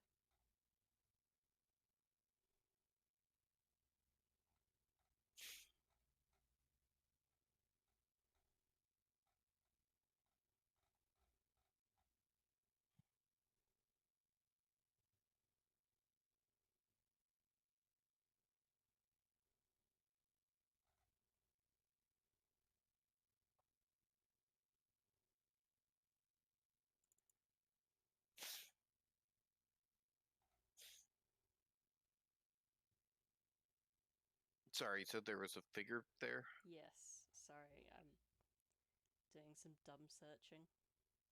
That we've never seen before. Chance hasn't. Okay. Okay, maybe I saved her? No. Okay, I'm gonna find a new token for her, and then just say she had a bit of a glow up since the rest of you have last seen her. But she approaches Chance, and your legs suddenly get tackled, and there is a dog just sitting, looking up at you. The figure says, "Down, Lucy!" No, Chance has met them before. Oh yes. They were with course. us at the very first Christmas present giving. I forget if it's when who I Casey think it is. and when Chance switched over. Hmm. Yes. The figure approaches you. Ah, you. Me? Yes, you.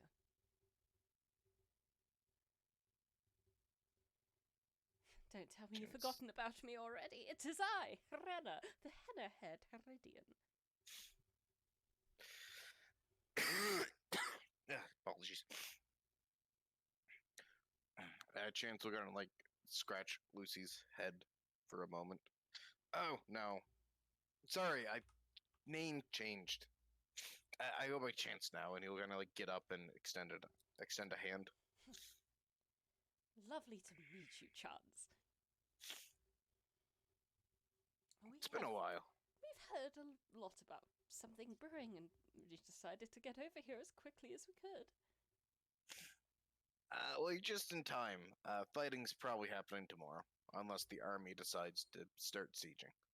In which case, we'll probably still push out and engage, because looks around. This city's kind of susceptible to fire. Just a bit, yes, just a bit.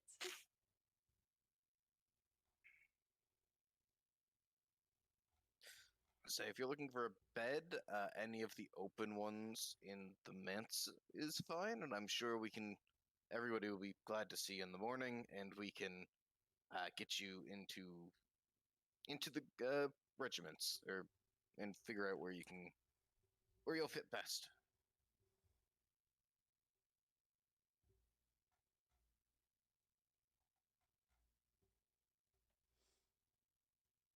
Wonderful, we will search that out. Thank you. Chance will nod before heading off to try and find one of the remaining grove leaders in Sisypho or Asuka. Huh. I found her token. Aha.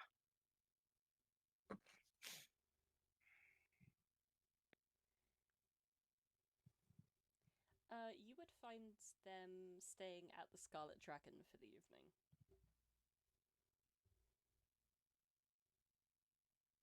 Chance doesn't want to be like overly rude. Would request.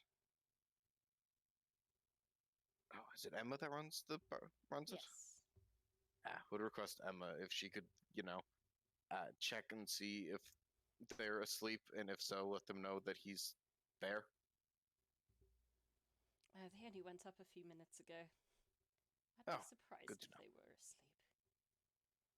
What room? Room 3. She gives you basic directions that help you easily find the room. Chance will head on up and just kind of like knock on the door. Who is it? Chance, I just have some news that we learned. The door's opened. You see quite an expansive room with 2 double beds inside. And Asuka at the door. Is Sisypho here as well, or? From like the blind area in the room, Sisypho pokes his head round. Sorry, good. Just doing my stretches. What do you need? No worries. Just wanted to give an update. Arazid and Providence just got back. I guess they went out and scouted the enemy. From what they said, it seems that about half the force is made up of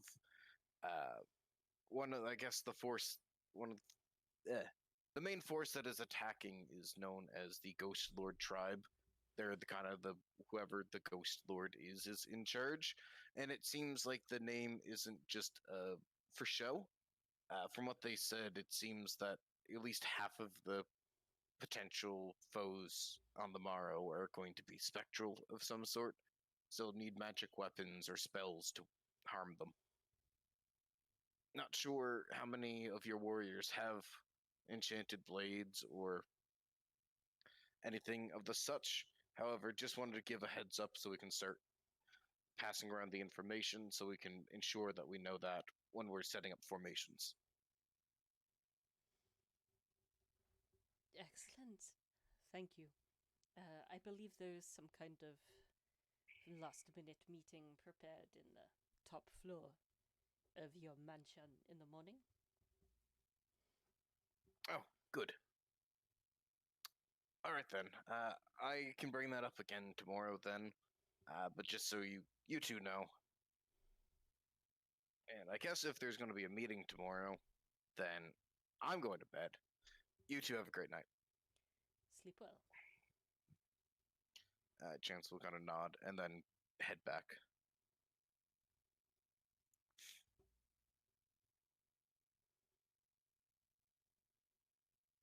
rejoin Audra in bed.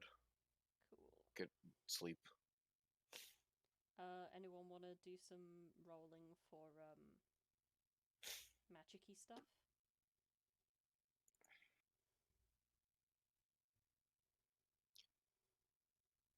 I'm not doing anything. I just need to roll for Porent.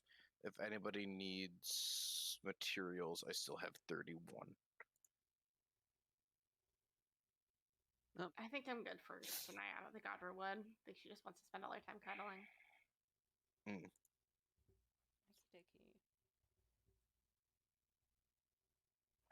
Hoo ha ha ha! Whoa! Alright. Important time. A 3 and a 10 is... The 3 is going to be very interesting. The 10, I can at least say I can hit something, maybe? Because I have a plus 14 with cantrips, or my sword. So... That's an automatic 24, so once that we know a bit more. Or, I mean, my spell save DC is also up to 21 at this point, so I can also... That's also might potentially be a thing. And then this one's for Sim. Nice. Yep, that sounds about right. Well, we're gonna have to do some fun role-playing with that. Yeah. Sim already had a 20 that was rolled at the end of last session as well, so... Make a note He's of had that. 2 20s within the past couple days. What a Sim is fella. The cooler chance. Okay. While you guys are having a long rest, I'm gonna call a 2-minute break because the loo is finally unoccupied and I need to go, so I'll be right back. Yeah.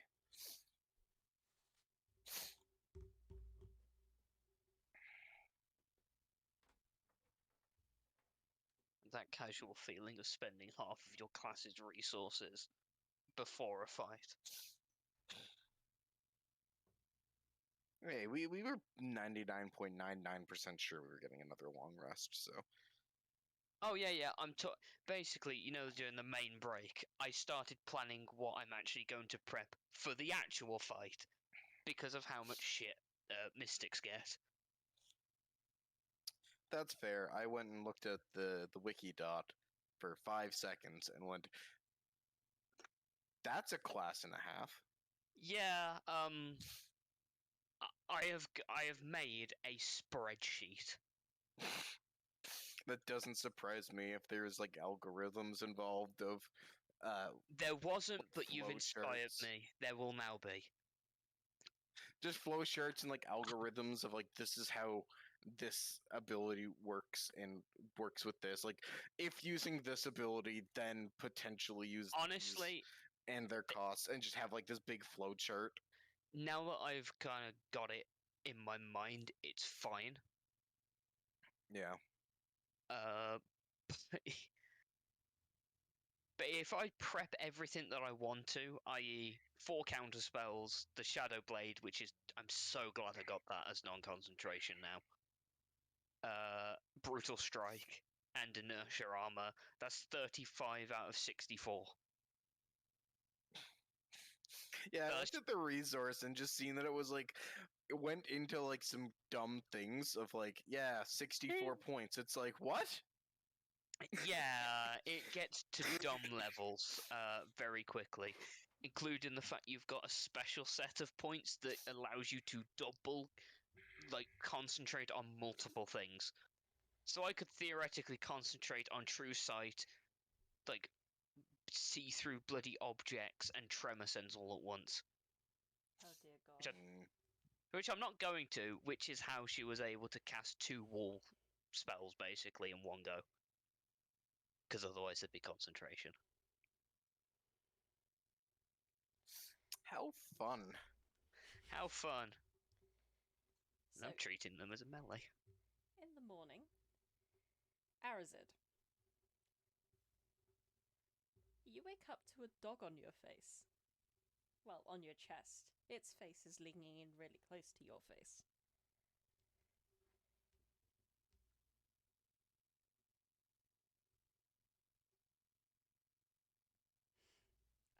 It is a dog that you recognize quite easily. It's Lucy, short for Lucifer. It barks in your face and licks your cheek.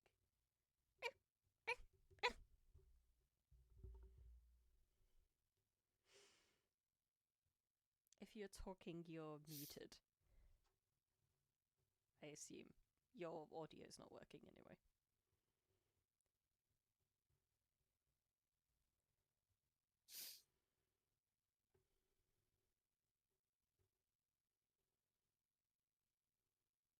I should never have called a break, should I? Everything's broken now. Uh-oh. SpaghettiOs. It's not me, is it? The rest of y'all can hear me. I can hear. Dewey, we can't hear your lovely voice. So this is why you don't call them breaks, because everything then breaks. I should have called it a comfort rest. A timeout. Time out. Pause.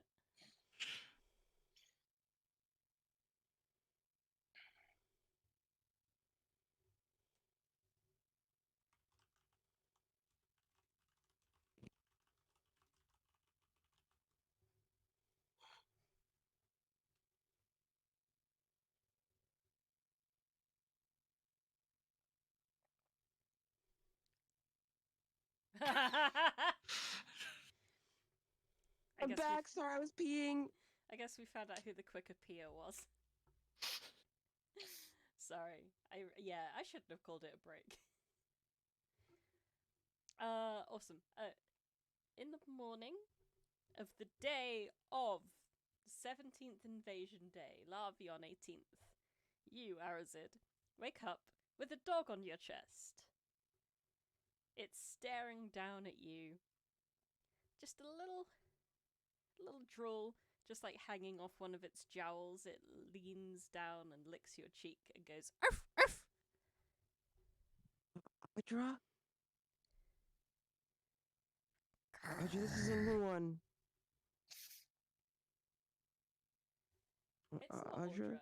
You recognize this dog. It is Oh, this is Lucy. Oh my goodness! I give all the scritches, so many scritches, a million scritches, every pet possible. But then I kind of displace the dog and jump up because I gotta rally the troops. Good luck. The dog is bigger than you. Okay. Strength check. I'll do it. I gotta displace this dog. Go for it. The dog, like, once you start scritching, she just like falls onto her back. And just like belly up, just like full on, like begs for belly rubs. Big old puppy Actually, dog eyes. I've got rations. I would take I got a piece of jerky out of my rations and toss it. You kind of have to lean over to reach your pack from being pinned onto the bed, but you can do that. Yeah, I toss it and You I might go, even go get shout, it. "Fetch!" Go get it. Yeah.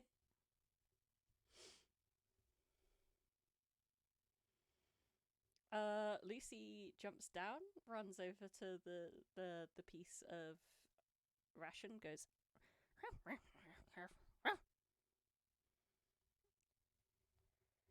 and eventually after breakfast, all of you guys are able to make your way to an area that might be somewhat familiar for like big last minute war meetings by now.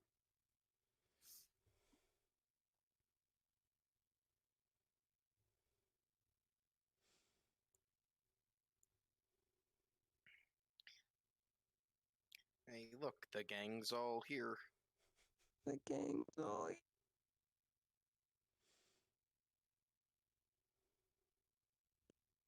You see basically every single person that you care about in the city all gathered around this table, which has got a good representation of the southern area of Grove. It's been updated quite a lot with like precise areas of where all the traps are held.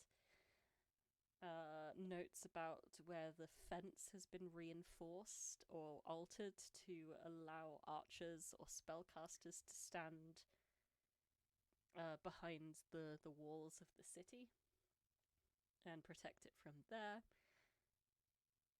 And standing before you, before the table, as the five of you walk up the stairs, are the three members of the Grovian Council. Madame Lulu, Perdak Longstep, who many of you have probably encountered by now, also training up the peasants that can fight melee, and of course, Sophia.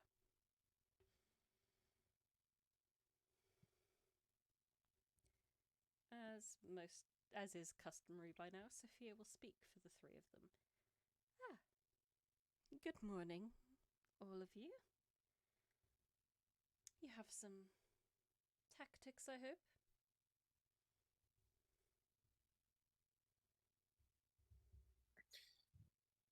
Yeah. Chance will kind of like lean over towards Arazid and kind of like elbow into his shoulder type thing and like, do you want to tell them?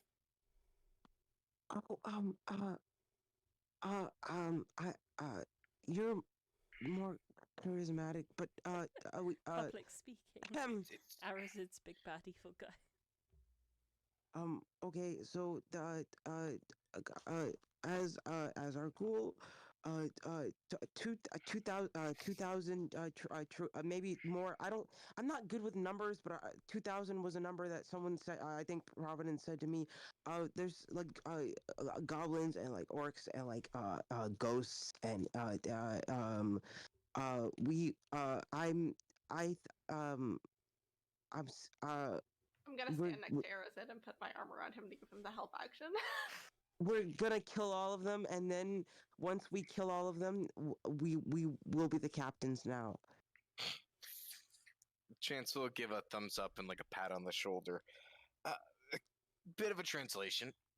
Arazid and Providence went out to scout last night, reached the camp, and was able to confirm a few things. There is a tent that was very bright, likely housing what we can presume is a mind-controlled mechas. As well as confirmed that about half the force is made up the Ghost Lord tribe. They seem to be some form of ethereal orcs and whatnot. Presume them as you would any other ghost, can only be harmed by magicked weapons or magic. Those of you without it and units without it will not engage in combat with them and fall back for those who do to engage with them. Therefore, so we can ensure we negate our weaknesses and play to the strengths. And try and move in such a way that they cannot press this advantage. Is there any questions so far? A few hands are raised. I'm just gonna like flag those who've raised their hands with a little token.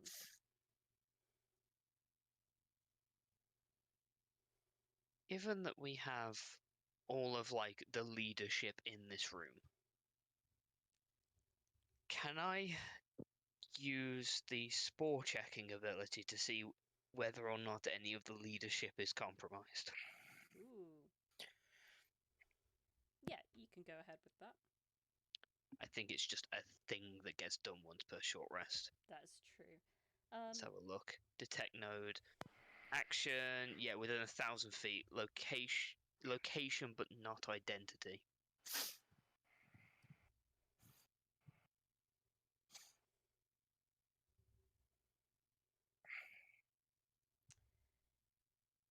Okay, that's all the people marked who have questions at this time, unless any of the three side PCs also wish to ask something.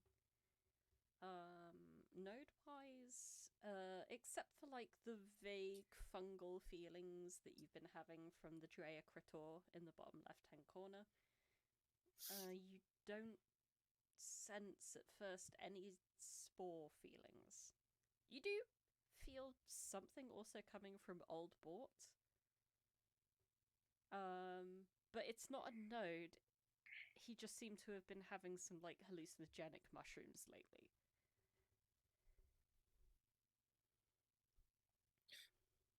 Alrighty, so we're gonna go in clockwise order. So Perdak. Yes, my question mostly concerns the use of magic. Is anyone able to give any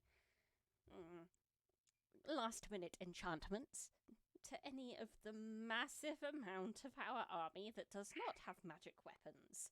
Otherwise, it's just going to be you lot doing the fighting, and that does not sound good. Chance will look around. I can only do that for like one person, and it's not worth it for a third level spell slot. Does anyone have like a magic weapon spell or similar? I have Fireball. I have an elemental weapon, but it's not worth it because it's one person. Fireball, great, but not quite the same vibe. Let me just double check. It'll definitely compensate for the damage lost. Didn't ask how big the army was. I said I cast Fireball. Exactly. Yeah, no. So Audra could do it for one person. Yeah, I can do it for one weapon, and I didn't even prepare it because it's not worth it. So Audra can't do it for anyone. Not today. It's not worth it. I'm taking this as a no, but we do have a fair amount of spellcasters, so the spellcasters will be focused on them mostly, as well as the elite groups with magic weapons. Will be The people- focused on dealing with the Ghost Lord tribe's numbers. The people with non-magical weapons should definitely focus on the enemies that will be most affected by them. So that's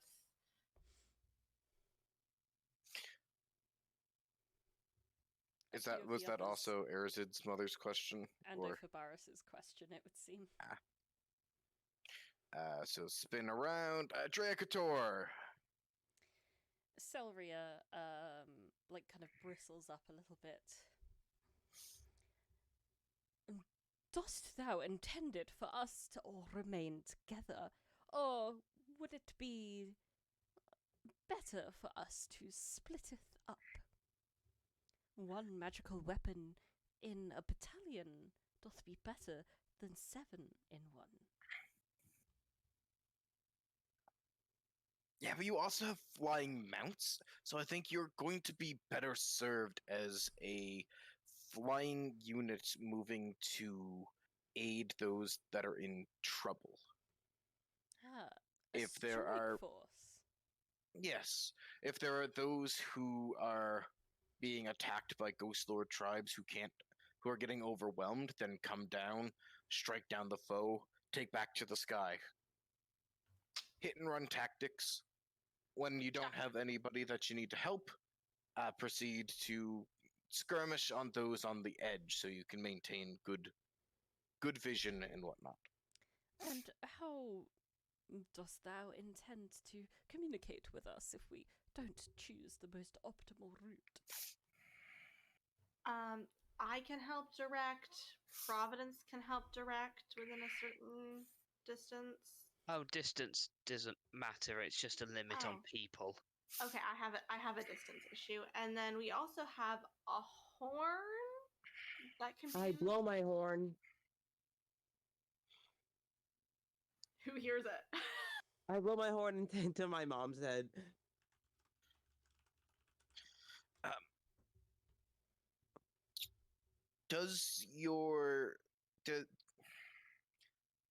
Who here can cast what is it, message or sending? The cantrip that sends messages. Message. I can't do that.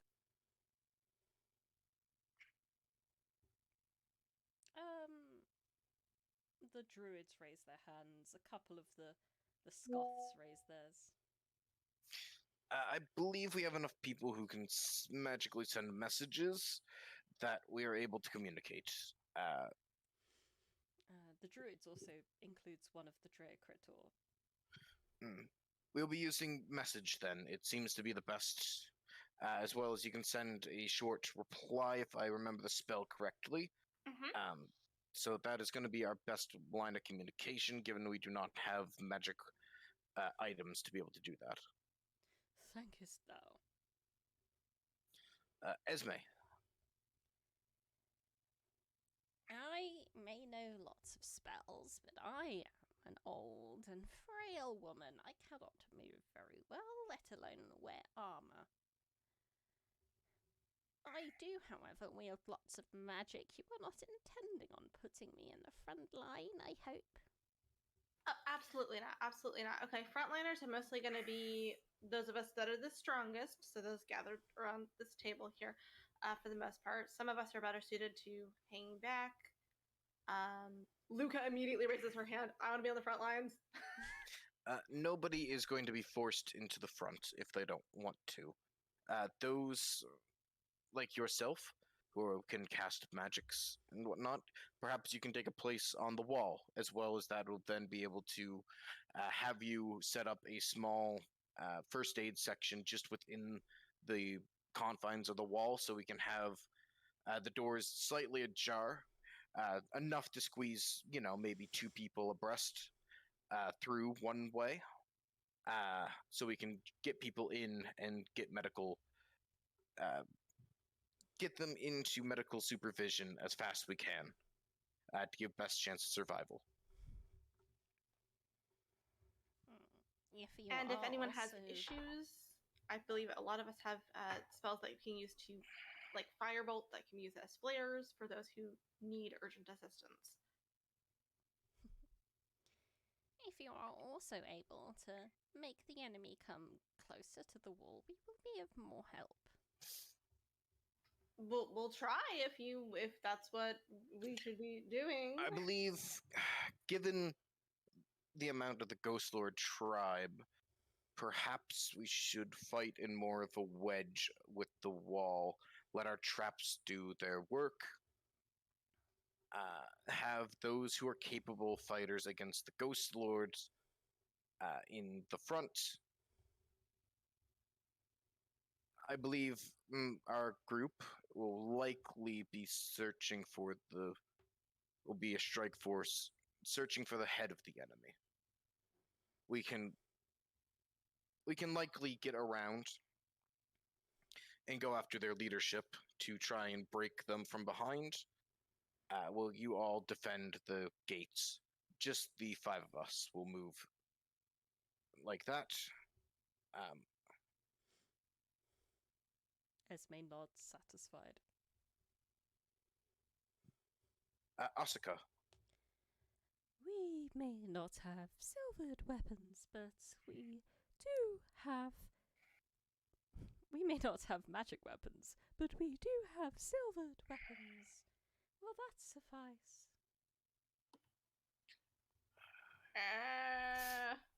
Can I do an Arcana check Ghosts. to figure that out? Yeah. I would like to help. Why not? Yeah, you guys can go ahead. I am going to throw the silly. That's a silly little 6.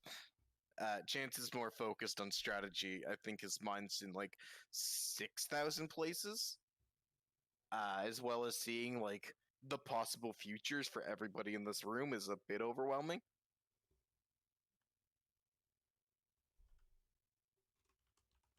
So man does not think. Head empty on the Arcana side. Audra and Providence know that silvered weapons are occasionally useful for fighting against undead. It depends heavily on the type of undead. For some it's straight up just no non-magical weapons, and then for others it's non-magical or non-silvered. So it depends on how... So it depends on if it's just like the spirit or the body, or if there's like some weird like middle corporeal situation going. Just try it once, and then if it doesn't work, reposition. Okay?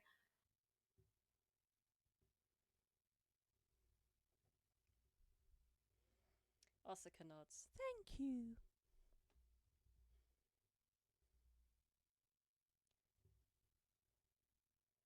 So I think at this point the best thing would be to look over the map itself.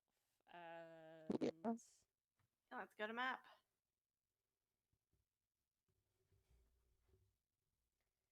so as previously stated, most of these, especially like the ones where they're more numerous, represent about 25 people per token.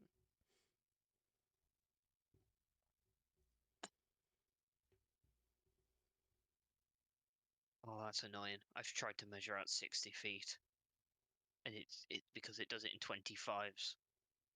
It's somewhere in between those two squares. Don't Yeah. worry, this won't be like a map that you use to fight on. If you're fighting yourselves. This is more like in exactly which ways you choose to disperse these people. Yeah. So we I can think, assume that like Esme and the other backfighters are kind of like on the wall more. yeah, like Esme and everything would be in like the walls. We would have probably the Yeah, I would want the major spellcasters honestly on the walls because they can deal damage from a distance. yeah. Summits in dead center. They are the vanguard because Chance wants them dead. Alright, so the ones that have 3 are the Comtower forces, the people that are 4 strong... Sorry, the people that are 4 strong are the Comtower forces, the people that are 3 strong are the Honor Lembo forces, and the rest are peasants. Okay, let's put the peasants in the very... I want the last form of defense, because if it's going to get cut down, so they're basically just bodies. They're the very last form of defense of like just basically being a body in the way of getting through the gates. Yeah, throw like some of them in like way of the like they're gonna.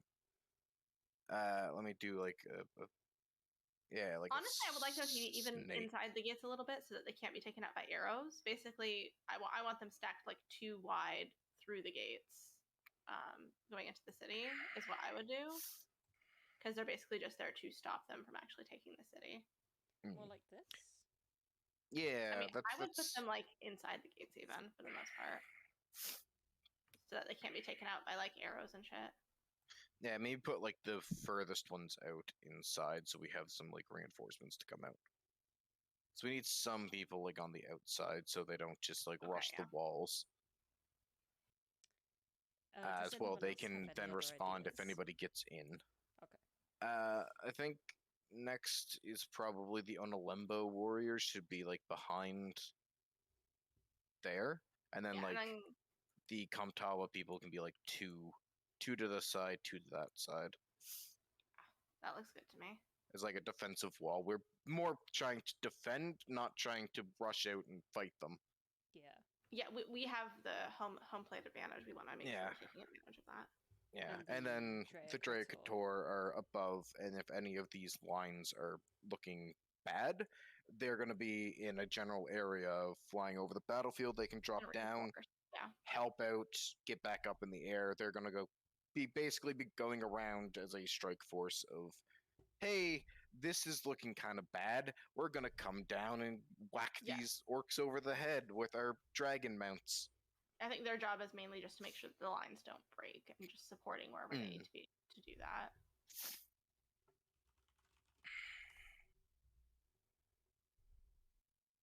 that. And then we're going to go somewheres and go try and take out the leadership. Cool. Sneak around the side. Solas, do we want to drop the walls down just as we go? Because assuming you have the same concentration time as me, they'll last 10 minutes. I think we should drop them behind us once we reach like kind of a point of no return. Mine are within 60 feet. Mine will only last about a minute, but range is about the same. Oh, okay. In that case, then, do you want to like not bother with yours because then you can concentrate on something a bit more in the moment? Sure. I can drop concentration on 2 walls and just fucking leave them. He's so concentrated. Allows me to blast them with sunlight. Yeah, and then that would let us have like these houses here or whatever. Like we might have like cleared like a couple trees to get people to like these houses, and these ones would be converted into like a little hospital area. for any wounded and everything.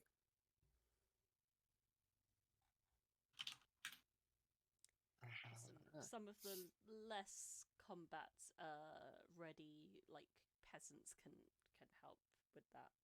Like Yeah, we got like the ones that are like least prepared or like most scared or whatever. And I They're think people like gonna be Marie. inside the walls. Yeah, I feel like people like Marie who helped with like the infirmary and stuff last time would be a good people to help set that up too. Hmm. And with that, unless there's any other changes or recommendations anyone else would like to do.